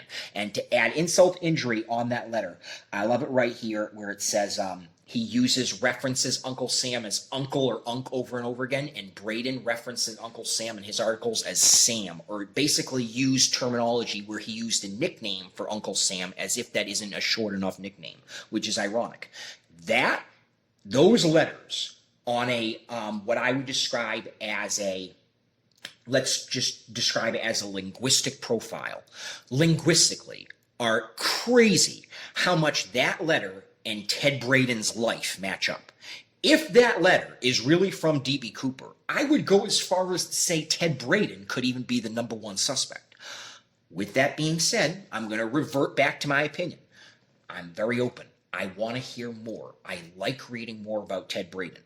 But besides his nose being huge and neither Florence Schaff nor Tina Mucklow reporting an abnormally large nose, which Braden had, I see the first letter as being more authentic and tying directly into Kenneth Peter Christensen, whereas I see this letter most likely being a hoax. It's crazy how much it matched up to Braden's life, and as I said, if we want to talk about motive, I can find motive in Rackstraw. I can find motive in Recca. I can find motive in Peterson. I can obviously find, I should say Sheridan Peterson and Kenneth Peter Christensen. I can find motive in Christensen. I can obviously find motive in Braden. The motive is there with many. You can find motive in McCoy. What's the motive? Well, he did it again, so obviously there's motive there too. It seems like a lot of these suspects come forward because the motive is there, and I don't disagree with Beeson about motive being present with regard to Braden. I think the motive fits perfectly. Motive fits perfectly. But, as I said, physically, Braden was 5'8", so was Peterson. And I know the general description of Cooper has him around 5'10". I question, well, 99% of the time they saw this guy, he was sitting down, so how good could they be on height? If you take away Braden's nose, I agree. I think he's pretty good for the composite. I'd give him like an 8 out of 10. Call me a Mike Mageau on Braden with regard to an 80% match. I do like it. I like the age. I like the background. I think that Braden was a little bit more boastful than DB Cooper was. I think Braden lived his life of like, I'm the best at this and I want others to know. And that's why it really frustrated him when he couldn't get work, because he figured I'm going to be the best at my job anyways when I find it. But I do like Peterson, and when I don't have anything to back something up, I'll at least say it, which I do have stuff to back up circumstantials, everything I said, but I just want to make one more comment. The next statement I would make, I don't even have circumstantial evidence of this quote unquote fact, and I say fact in quotes because it's my own personal belief, and as I said, I can't back it up even with hearsay. But I do believe that Bernie Giesman at some point in time has said something to the authorities. And we know the story about Jarvis supposedly claiming that they closed the case unofficially because they're convinced it's Kenneth Peter Christensen.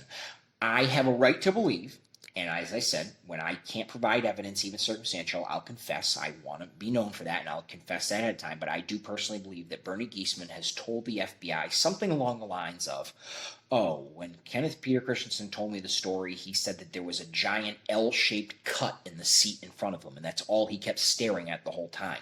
And the FBI, that would not prove that KPC was DB Cooper, but it would satisfy them in saying, we never released this to the public, and for him to know that. That's just one hypothetical example of something I believe Giesman has told the FBI to help reassure them that Peterson is Cooper. And I have a right to believe that, and I am in concordance. Like, I do believe with regards to this case that the FBI is more mum than they'll let on, and they have more information that is publicly available, which I think is a very good general statement.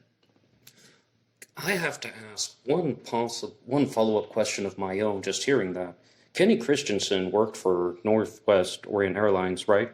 Yes, he did. Yes. So, is there any possible way that he could have learned that information from someone else who worked at the airline about the L-shaped cut in the seat? Oh, no.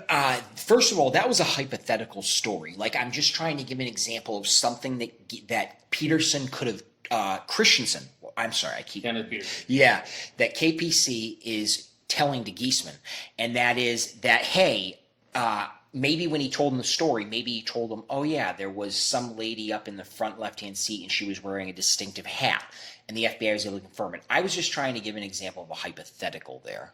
Okay, totally understood. Now, Drew Beeson is not with us today, but he did author a statement for this episode to talk about the differences between Ted Braden and Kenny Christensen as DB Cooper suspects. And right now I'd like to read that for you and get your response. And he says, Ned, and of course that should be Ned and Jeremy, here are my thoughts on Kenny Christensen as a DB Cooper suspect. In my opinion, Kenny Christensen is a mediocre Cooper suspect. He was brought forward as a suspect by his brother Lyle, who said he believes that Kenny was trying to give him a deathbed confession that he was Cooper, but passed away before he could do so. Some people believe that Kenny was going to confess that he had been a gay man all of his life. Kenny's Cooper candidacy rose to prominence with the book Into the Blast by Skip Porteous and Robert Blevins, published in 2010. Kenny gained more traction as a Cooper suspect in 2011 with the airing of Brad Meltzer's Decoded show that profiled him as a suspect. Here are his pros and cons as a Cooper suspect. The cons first. Kenny worked as a purser for Northwest Orient Airlines, the airline that was hijacked. This is more of a con than a pro in my opinion, as Kenny was based in Seattle, and although he would typically be on international flights, the odds of him being noticed at Portland International Airport by a fellow Northwest Orient employee would have been a huge risk. Kenny also stayed with Northwest Orient Airlines for many years, over a decade after the Cooper hijacking. Cooper was described as dark-skinned and from 5 feet 9 inches tall to 6 feet tall. Kenny was of light complexion and 5 feet 8. Although Braden was 5 feet 8 inches tall as well, full disclosure. Cooper also was described as having black hair with a receding hairline. Kenny was almost completely bald by the time of the hijacking. And I think we've already covered that one, that the possibility that he was wearing a toupee. If he was Cooper, he would have to have been wearing a wig that looked like a receding hairline. Not impossible, but highly unlikely that he would do that. Kenny only had minimal parachuting experience from his World War II training. The war ended before Kenny would experience combat. He wrote home once telling his parents how much he hated parachuting. Kenny's brother Lyle was caught pushing to make some money pursuing a film about Kenny being Cooper. It appeared his motive was financial. The pros. Kenny worked for the airline, and it's possible that he was mad about not being paid more. Cooper was asked by stewardess Tina Mucklow why he had a grudge against her airline, and Cooper responded that he just had a grudge. Kenny was a smoker and drinker like Cooper. Kenny appeared to have a lot of money after the hijacking, as was reported to have purchased a home for cash. It was later determined that he had a promissory note on it. So I think he means that the thing about the story about Kenny buying... Yeah, instead of him buying the home in cash, that was not true. As an aside, I do think it's possible that Kenny and his close friend Bernie Geisman could have been up to some sort of criminal activity. I just don't think it was the Cooper heist. And thank you so much to Drew Beeson for authoring that for this episode of Black Box Online Radio. And in addition to writing the book Paratrooper of Fortune, he has his own YouTube channel just called Drew Beeson. Talks a lot about the Zodiac Killer, the Yuba County Five, and lots of other cases. But I have to get your response, Jeremy. So that's a lot all in one. I don't entirely disagree with a lot of what Beeson has to say. First of all, as we mentioned, in terms of physical description, I don't need to go down that again. There is a letter that the D.B. Cooper claims, or supposedly claims, that he wore a toupee, he wore putty makeup. I think that's easily able to make him appear a little bit darker of complexion, a little bit more hair than he had. I don't think that the height of 5'8" is anything outside of the generic description of Cooper would eliminate somebody, and if it does, it also eliminates Braden in this case as well, because he was the same height.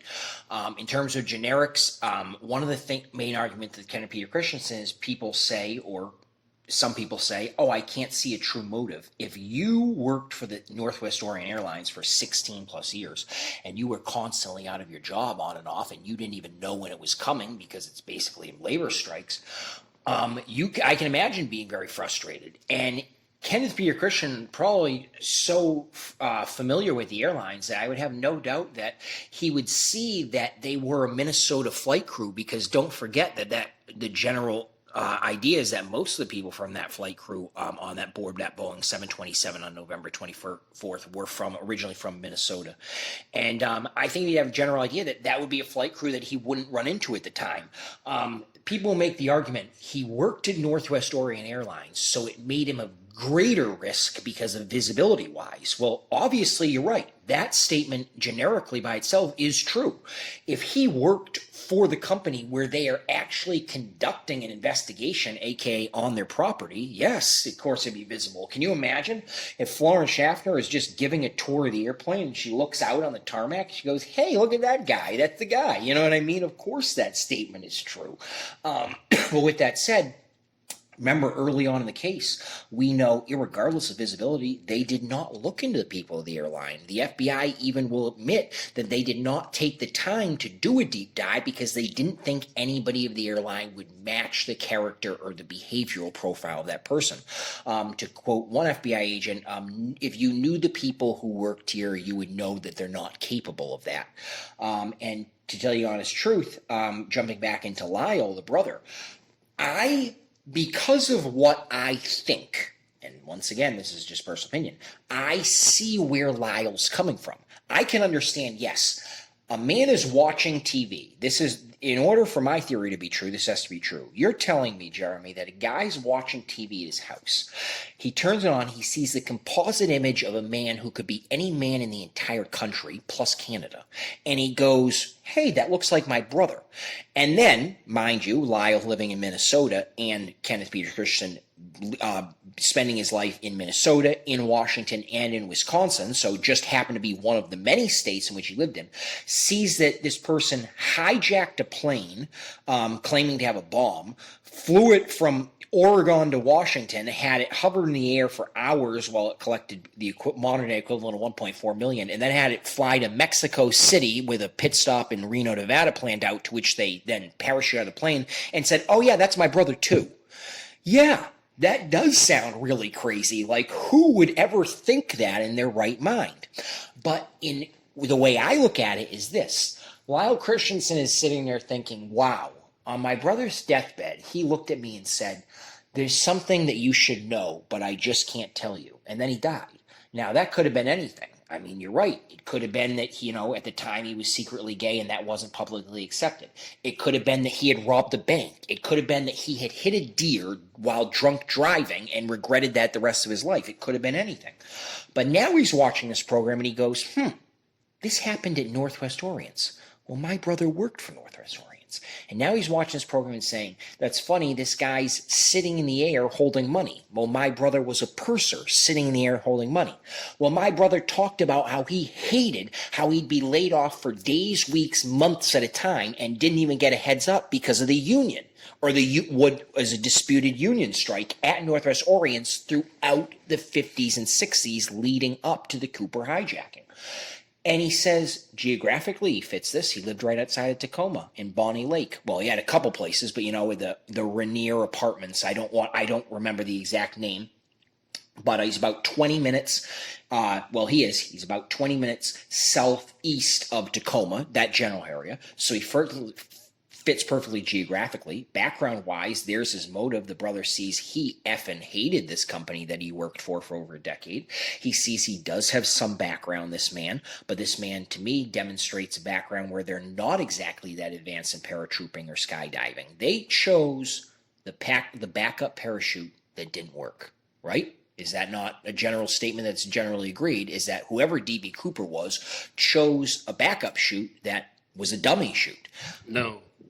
Oh, that isn't the general statement? Well, general statement, though, but you were responding to Drew Beeson, and he has a comment about that, and that was my next question for you, because I think it's one of his strongest pieces of evidence in favor of Ted Braden, but would you like to continue? Yeah, I'm not aware. It was my understanding that they know for sure that the backup chute that whoever D.B. Cooper chose wouldn't have worked because it was just used to show people about what happens when a ripcord is pulled in a classroom setting. Okay, so in regards to that, I mean, this is just the stuff that I wanted to ask you following. As a follow-up, I was just making more of a comment about the reason why D.B. Cooper would have chosen that parachute. And both you and Beeson are in agreement that D.B. Cooper survived the jump, right? Yes, I'm 100% in agreement with that. Right, so as far as that goes, you would both agree that you think that he landed and that's somewhat of a successful landing. We don't know about his physical condition, but it's that the type of parachute that was used by D.B. Cooper was one that couldn't have been steered or maneuvered, and Ted Braden was familiar with that type of parachute, and he would have been able to steer and maneuver it because he had been trained to do so. As you said, one of the best jumpers in the world. This guy was ex-CIA, and he learned how to do that when working with emergency rigs. So, I mean, and there's one skydiving word and terminology that I was familiar with prior to D.B. Cooper, the only one that I had ever heard of, because I'm not a jumper, and it was halo, high altitude, low opening. And Ted Braden was an expert at halo jumping. So this whole thing about jumping out into cloud cover at, what was the temperature, 27 degrees or something, that would not have been an obstacle for him because he would have been able to pull the ripcord. And the whole point about that I'm trying to get to about the parachute and the reason why that was chosen was that just to show that this guy doesn't know what he's doing, or that he didn't know what he didn't know what he was doing, so he chose the wrong parachute. With Ted Braden, that's actually incorporated into Drew Beeson's theory, and no, he chose a parachute that he could have handled very easily. And you even said that Ted Braden was one of the best jumpers in the world. I know I didn't exactly answer your question, or I didn't exactly respond to it the way perhaps you thought I would, but that's what I wanted to say about the parachute. All right, so I can make an argument right here that that would easily contradict my own theory. Somebody who is an absolute genius, best in the world, Ted Braden level at jumping, could have chose the backup reserve chute that didn't work right, thinking, hey, I know this isn't going to work. They know it too. I'll take this, and now they'll think I'm a moron when it comes to jumping, as a way to hide himself. I just gave you a plausible explanation there that contradicts everything that I've said and would be a point towards it being somebody like a Ted Braden and not somebody with a KPC who has a very limited knowledge. You can spin the case several different ways. But in terms of like the general background of their experience, let's just agree on this, Drew Beeson and myself. Ted Braden was at expert level. We know that. I don't think anybody ever disputes that. I've talked about the Golden Archers. He is as well. We've talked about he's in Vietnam. Before that, he's in World War II, I think in 46 or something after it. But he has decades of it. With regards to Kenneth Peter Christensen, the limited jumping that he had was most likely in Japan, and it was probably what I would describe almost as like borderline recreational, as in he almost didn't have to do it. He did it to gain the experience, but he didn't have a lot of experience. And to me, that ties into the DB Cooper that we know of. But as I said, I just gave you an example of why DB Cooper might want to come off as a moron when they're actually an incredible genius. And that would be a perfect ploy, you know what I mean? To be like, hey, the last second they realize, well, this reserve isn't going to work, but I know I got a good shoot here, so I'll just take that and they'll think I'm dumb. Yeah, absolutely. Okay, so perhaps I misunderstood your question the first time talking about why the parachute wouldn't work, and I responded to something a little bit different, but that was the big piece of info that I wanted to discuss. Now, again, speaking on Drew Beeson's behalf, you're going to have to help me out with this one, because about 2 years ago, he did an episode on DB Cooper for his YouTube channel, and I think he said this. I didn't find the exact clip, but a big strike against Kenny Christensen being DB Cooper was that he had never made a jump from that altitude before. Is that true or false? From my understanding, I have no concrete proof of the actual jumps he's taken. I can only tell you where, Japan, and give you a time frame, which I believe would have been in the mid to late 40s or even in the early 50s. Certainly done by the time that he goes to Shemia or in 1954 and first meets Geisman. I don't know if he's made a jump from that altitude. I don't know how many jumps he's made. I do know that he is not what you would call a professional level. I do know that he is what you would call having experience. And when it comes to somebody, so I just want to throw in another name here, Robert Rackstraw. Somebody else who it appears has the experience that more correlates to an expert skydiver. Maybe I would put Rackstraw as in between less than Braden, but more than Christensen. But there are enough questions about the decisions that DB Cooper made, and I'm not just talking about weather and temperature and time and, darkness. I'm talking about the shoots themselves. I'm talking about how we don't know what was in the bag, how tightly did he secure the money, the fact that there has appeared to be loose money that has turned up in Tina Bar, and now granted it was years later and it could have been placed there. I know the diatoms indicate springtime being the original placement in water. I trust the science. I'm a huge science person. I understand that. But the possibility exists. There's enough errors that the FBI has identified, or what I would say, I don't want to use the word error. I want to use the word incorrect choice or not ideal choice that DB Cooper made, whoever it was, where I feel that the person who did this does not have the expertise that a Braden would have.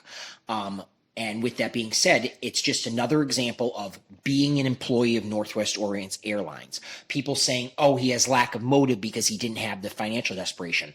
It's not a point against him. I think it's a point for him because I myself don't think DB Cooper was a professional jumper, as in somebody who had jumped more than a dozen times and somebody who had jumped from all altitudes possibly. Okay, well, fascinating.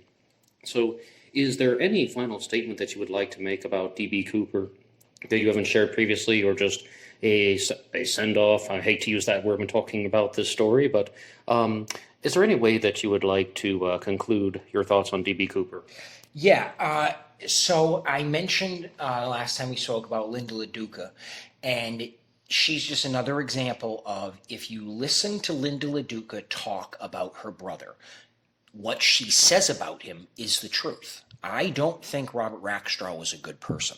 I don't think that Robert Rackstraw was somebody you could trust. I think Robert Rackstraw had a vendetta against life. I think Robert Rackstraw personally hated that the military had taught him all this skill. And if you want to find motive, you can find motive. But it doesn't mean that there's any connection further than that, in my opinion, with regards to our extra. But you certainly can find somebody who is willing to say it's him.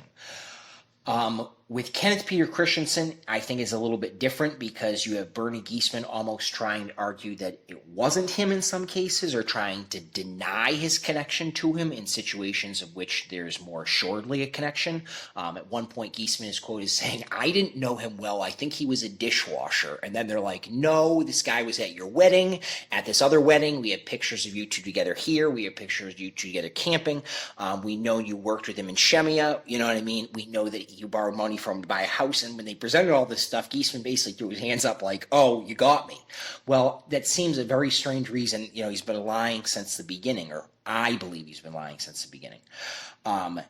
Ted Braden, great suspect. I'm glad he's newer. He's certainly newer to me, I should say. He's awesome. I place him above Robert Rackstraw. And if that letter that's to the Portland Oregonian, don't quote me by where it's from. I think it's from Florida. I do think the letter was sent from Florida, the one in March of 72, but don't quote me on that. If that letter is from D.B. Cooper, Ted Braden's at the top of the list, absolutely. But in general, I do believe, and I don't back this up with anything even circumstantial, but I do believe that Bernie Giesman has satisfied some FBI agents in his statements he has made that Kenneth Peter Christensen has made to him. Okay, excellent. Thank you so much for that. However, we are also going to talk about some true crime cases from the state of Massachusetts. Yes, many of you may know me as a West Virginian, but right now we are in Massachusetts. And I would just like to hand this one over to Jeremy because these are going to be some stories that I am not familiar with. So I'm purely going to be asking questions for clarification or to hear more what he has to say as opposed to trying to debate the statements. And Jeremy, would you like to introduce the subject? Yeah, so I'm going to talk about 3 cases, and 2 of them are very famous, and one is a recent one. The first one is Brittany T., a girl who I went to high school with, just January of this year, Brookfield. So we graduated from David Prouty and Spencer, and she's my age, 35, and wonderful girl, and she's got a sister, Bethany, and she disappeared in January. I think she was last seen by her sister on the 9th and maybe by her boyfriend on the 10th. Please do not quote me on exact dates. But she was last seen, from my understanding, willingly leaving her residence, as in carrying her usual belongings that she might bring, like maybe an iPad to a friend's house. But wherever she was intending on going, 1, it doesn't appear anybody knows, and 2, she clearly never made it because nobody's heard from her since. And people ask, well, what can I do? What can we do? The first thing you can do is Google Brittany T. So above all anything else, at least if this is new to you, at least you see her face, because not only is she an awesome person, everybody knows who's ever even met her that she would never do something like this to her sister, to her mother, to her family. And somebody, everybody's saying this, and you can just add my name onto the list. Somebody knows something and they're not saying it. But if you get a chance and you're not familiar, at least take the time to Google her. Brittany T. T is T-E-E, from January of this year, 2023. And so at least you can come familiar with what she looks like. And absolutely beautiful girl, went to high school with her, and as I said, it's been 6 months now, nobody has heard a word, and it's crazy. But with that said, we're going to segue now into a couple of some other unsolved cases in Massachusetts. But may I just ask, is Brittany T. her legal name or an alias that was made by the media after she disappeared? No, that is her name. I always knew her as Brittany T. Yep, and she has a sister Bethany, and her family cares. Everybody loved her, and if you knew one thing about her, you would know she would never. I've met people in my life who I could be like, oh, I could picture them taking off for 3 months and not telling anybody. You know what I mean? Everybody's met people like that. She is not one of them. And there's not a single person out there who believes that she willingly went and is just not answering her phone. Somebody knows something. So it's just frustrating. But yeah, Brittany, and then last name is T-E-E. Brookfield, Massachusetts. Yeah, I was just asking for clarity because, I just guess I haven't heard that last name before, and it sounded like something they might have come up with. And also so people can differentiate, are they looking at the right person or not, and making sure they're not looking at someone else's profile who has a similar appearance. But yes, Brittany T, T-E-E, right? Yeah. And now you said you were going to segue into the next story. Yeah, so ironically, this past weekend, 4th of July, I went to a party on Allen Road in Brookfield. And well, speaking of Brookfield, and my uncle just bought a new house in Brookfield. It was a new house, 4th of July, both aunt and uncle's birthday, huge party on the lake. They'd only moved in about a week before, and really nice on Allen Road, and that was in Brookfield. On Allen Road in Sturbridge, 30 years ago, this summer, in 1993, was the disappearance of Holly Peranian. So that's going to be the first of the 2 cases that I'm going to talk a little bit about. And I apologize, I don't remember all the exact details, but she was younger, and I will look this up too. But Holly Peranian, so even though that I was in Brookfield, her disappearance was in Sturbridge. It was on Allen Road. And this happened in the summer of 1993, August 5th of 1993. And she would have been 10 years old when she disappeared. And basically, there's an event that happened during the time of her disappearance, and this is where we come up with suspect, who I'm going to call suspect T, because he was driving a truck. So around the same time that she disappeared, which is somewhere between the times of 11:45 a.m. and noon, where she was on her way, I believe it was on South Shore Drive, which abuts Allen Road, and she was walking over from, I think, like with her dad and with her brother over to see some puppies. And her brother might have walked back, and she didn't walk back with him. So a little bit further up the road, there were 2 girls who live in a house in a long driveway, and they had noticed that this man was pulling down the road in a pickup truck, and he slowed down to the point where he came to a complete stop, and he was just like staring at them, staring daggers at them from basically the end of their driveway, and they were halfway down of a very long driveway on Allen Road, not far from where Holly Peranian was. The man kind of gave them such an awkward look for so long that the girls turned around and started walking back towards the house, in which the man continued down Allen Road. The girls then report that they walked up to their parents in the driveway, and that way, when they were talking to their parents, because there were other people outside the house, they saw the truck pull back up from the way that it came.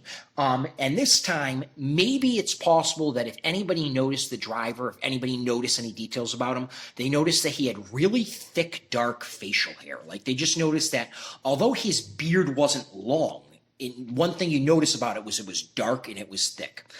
Well, what's even more ironic is after this happened, one of those 2 girls, and I believe that they were cousins, walked upstairs to her house and used the bathroom, which abuts her bedroom, on the upstairs floor. And this would have been about 2 minutes after she had come inside. It's at this point in which she saw the truck driving in the same direction she just saw it, as in coming from Holly Peranian's direction again. Except at this time, the driver of the truck was quote-unquote flooring it, as in driving excessively fast, and looking straight ahead, as in he did not even look over to the side of the house. Authorities believe this is Holly Peranian's abductor. They obviously believe that in that time period, the driver drove back down the road for the second time, and at this point, Holly Peranian was in the truck. The time periods match up. The reason I mention that description is because one of the top suspects in this case is a man named David Pullover. And I'm not sure if I'm pronouncing his last name right, but that's it, Pouliot, something like that. And he is heavily associated with it for many reasons, not only because he had thick, dark facial hair and fits a general description of what people can remember from the man driving the truck. And remember, nobody has a great description of him because nobody knew what was happening at the moment. But also because his DNA apparently was found near the crime scene. Now, the argument against that David Pullover has passed away since, but the argument against that anybody in his defense would have is that he was a frequenter of that area. He actually lived in those woods, they believe, for a year, almost as a semi-homeless man pitching tents. And remember that Holly Peranian's body was found 3 months after she was abducted. So during that time period where he would have been in that woods, he could have been staying there. His DNA could have got there for other reasons. So authorities are very clear that David Pullover is not an official suspect and in no way has been linked DNA-wise where they would be able to say, oh, he's for sure who did it. But he is on their list of consideration and has some sort of DNA connection to the general area of which she was found. Here we are 30 years later, and I believe that was in August 93, so here we are summer 30 years later, and this case still remains unsolved. Okay, then I have a couple follow-up questions about that, and we can really do it just as a two-part question.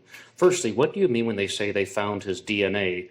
And if it doesn't directly link him to her body, where was the DNA? I mean, All right, so I want to throw in another tidbit, and I will tackle those questions. But found with Holly Prain's body was, and this is fact, was a what appears to be a shirt similar to a wife beater, but it has a very intrinsic, unique design. As in, it doesn't appear to be a shirt that was mass made. It says the word Boston, but it's written very uniquely. It's written almost holographically. It's written in a way that the city skyline would almost appear as the buildings in the background. It is written from what police know, which is nothing.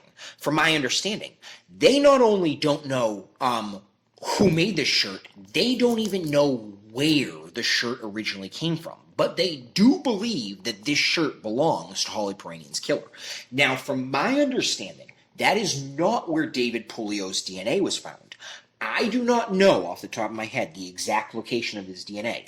From my understanding, it was found in the general vicinity of where she was found on something. But it is only enough to be able to say that David Puglio was a frequenter of that area, because David Puglio, as I said, could easily argue, I lived in those woods. Of course my DNA is going to be there. That doesn't mean I killed her. But if we want to talk about DNA evidence, I don't know exactly if they have DNA evidence, and we learned with the Zodiac case, who knows if somebody has DNA evidence for sure. But what they do have is that shirt, and you can see that shirt online, and if you want to take, just like with Brittany T, I said everybody should Google her. If you have 30 seconds for this case, take a look at that shirt, because I think that would be step one. Authorities would love to know if anybody ever remembers somebody making a shirt like that, because I don't think they have any information on the background of where that shirt originated from. okay, the question though that I was really kind of curious about immediately would be, like, when I said what type of DNA is it? I mean, are we talking blood? Are we talking semen or something else? Okay, so I believe her body was found in Brimfield, and it was in the woods. If it was blood or semen, I feel like I remember it. I feel like it would be like spit, like a bodily fluid, or urine. But I want to reiterate, I don't know that for sure, and I'll tell you one thing I am pretty sure of. It is not found in any way like on her where they can conclusively say he did it. With that being said, there are certainly some interesting tidbits about David Puglio, and I think if you get a chance, you should look at his picture, because if you take the generic description of what the family members of those two cousins have for the man driving the pickup truck and look at pictures of David Puglio available online from that same time, you'll go, wow, this is a match if I've ever seen one. And once again, it's a unique situation because there's no proof that that man driving that pickup truck murdered Holly Prain. They don't have proof of that. They don't have proof that that man abducted it. They don't have proof that that man ever existed. That's just a story from these two girls, and it occurred up the road. Authorities do believe that that is the man. The pickup truck itself has been described as anywhere, from my understanding, from white to tan to green to brown. From my understanding, it is a lighter colored truck, and it wouldn't be like of a sparkly paint. It would be more of a duller paint. So maybe like an off-white color, and duller, probably older. And that's for 1993. Allen Road in Sturbridge, and I know, I'm pretty confident her body was discovered in October, late October, so 2.5, 3 months later in Brimfield, which wouldn't be too far away. Okay, yes, those were some big questions that I had. Are we 100% certain that the bearded man even committed the abduction? And I guess you answered that it seems like not 100% he's just the prime suspect, and it makes sense. What about car color or the truck color in witness descriptions? I once had this job where somebody called me and they said they were in the parking lot and they told me to come out and meet them by their car. And they said that they were driving a silver colored car. And I went out and the car was black. And I was like, excuse me, they confuse black and silver and it's their own car that they are driving? People do not always perceive things in the same way. And I mean, you said white to tan to green to brown, and it is very, very difficult to get accurate descriptions. I mean, some people are car people. They're going to recognize, oh, yeah, that's Ford F-150. Oh, that's a Dodge Ram. And they're going to pay attention to very specific things. Yeah, I'm not going to be able to do that. But I some people might are. get. Yeah. Well, I also had the experience where someone showed me a game once where see if you could identify the car model without looking at any of the decals or any of the logos. And I found, I mean, I lost horribly. Yeah. I thought that I could. I mean, I know what a Mazda 323 looks like. No, I don't. It's a Mercury Mystique. I'm joking. Yes, yes, going back to Ford Mercury days. But the whole point is that people are not going to be super reliable, but do they have any additional information about this bearded man, about anything that could link him to the crime? From my understanding, no. Now, David Puglio, I think, got more involved in 2012. I don't know if there was a confession or an implication from somebody else. I don't know how he first came up. I know that geographically he does fit the area, and I want to go once again that just because that he's a suspect, it also could be that the bearded man in the truck murdered Holly Peranian, but it wasn't David Puglio. That is also another option, so please remember that. But no, I've tried to give you as much as I can remember, and then as I said, it's quite ironic. I was on that road just one town over this past weekend at my uncle's. But yeah, that was 30 years ago, and she was definitely the first name that leads into the second name, which I remember much better because I was 5 years old when Holly Peranian disappeared. But the next one we're talking about is Molly Ann Bish. Okay, and when please introduce the subject for us.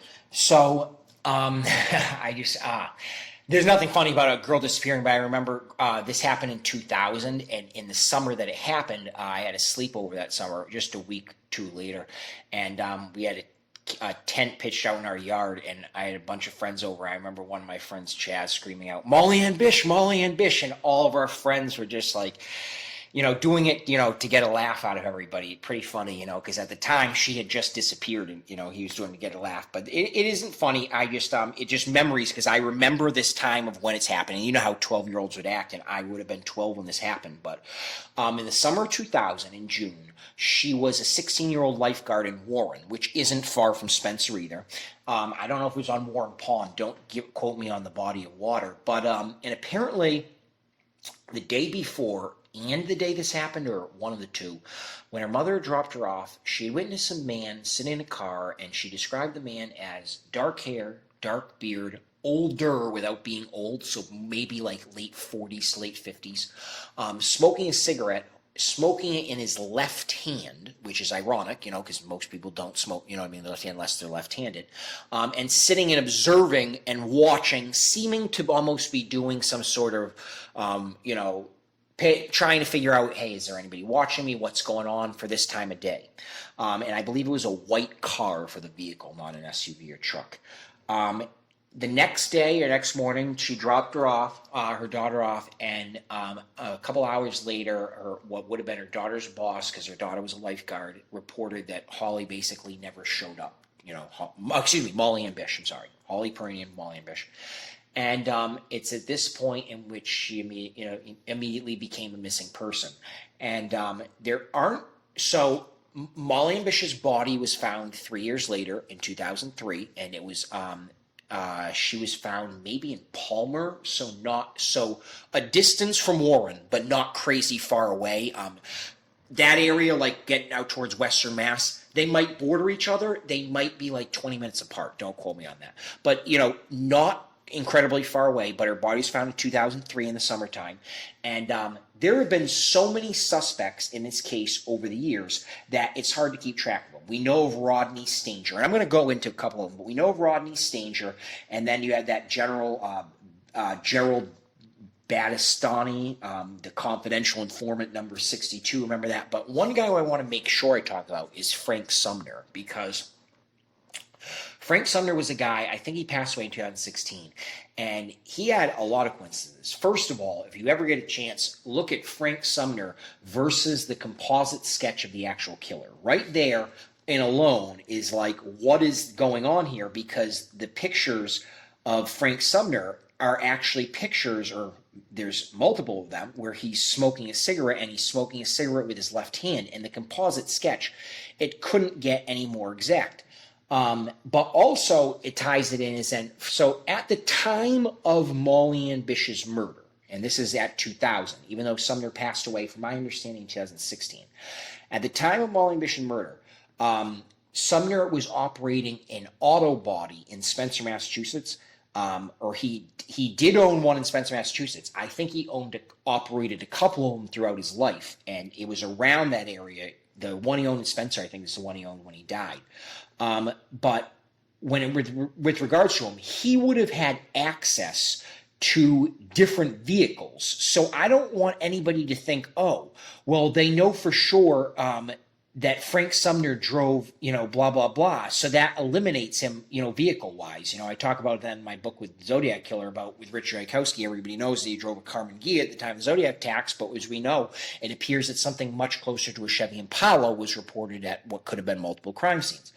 But Frank Sumner's big too, because apparently there was somebody in jail, and this is the story, who said to authorities, I can help solve the Molly and Bish case, but I want to get a deal out of this. And authorities passed on them.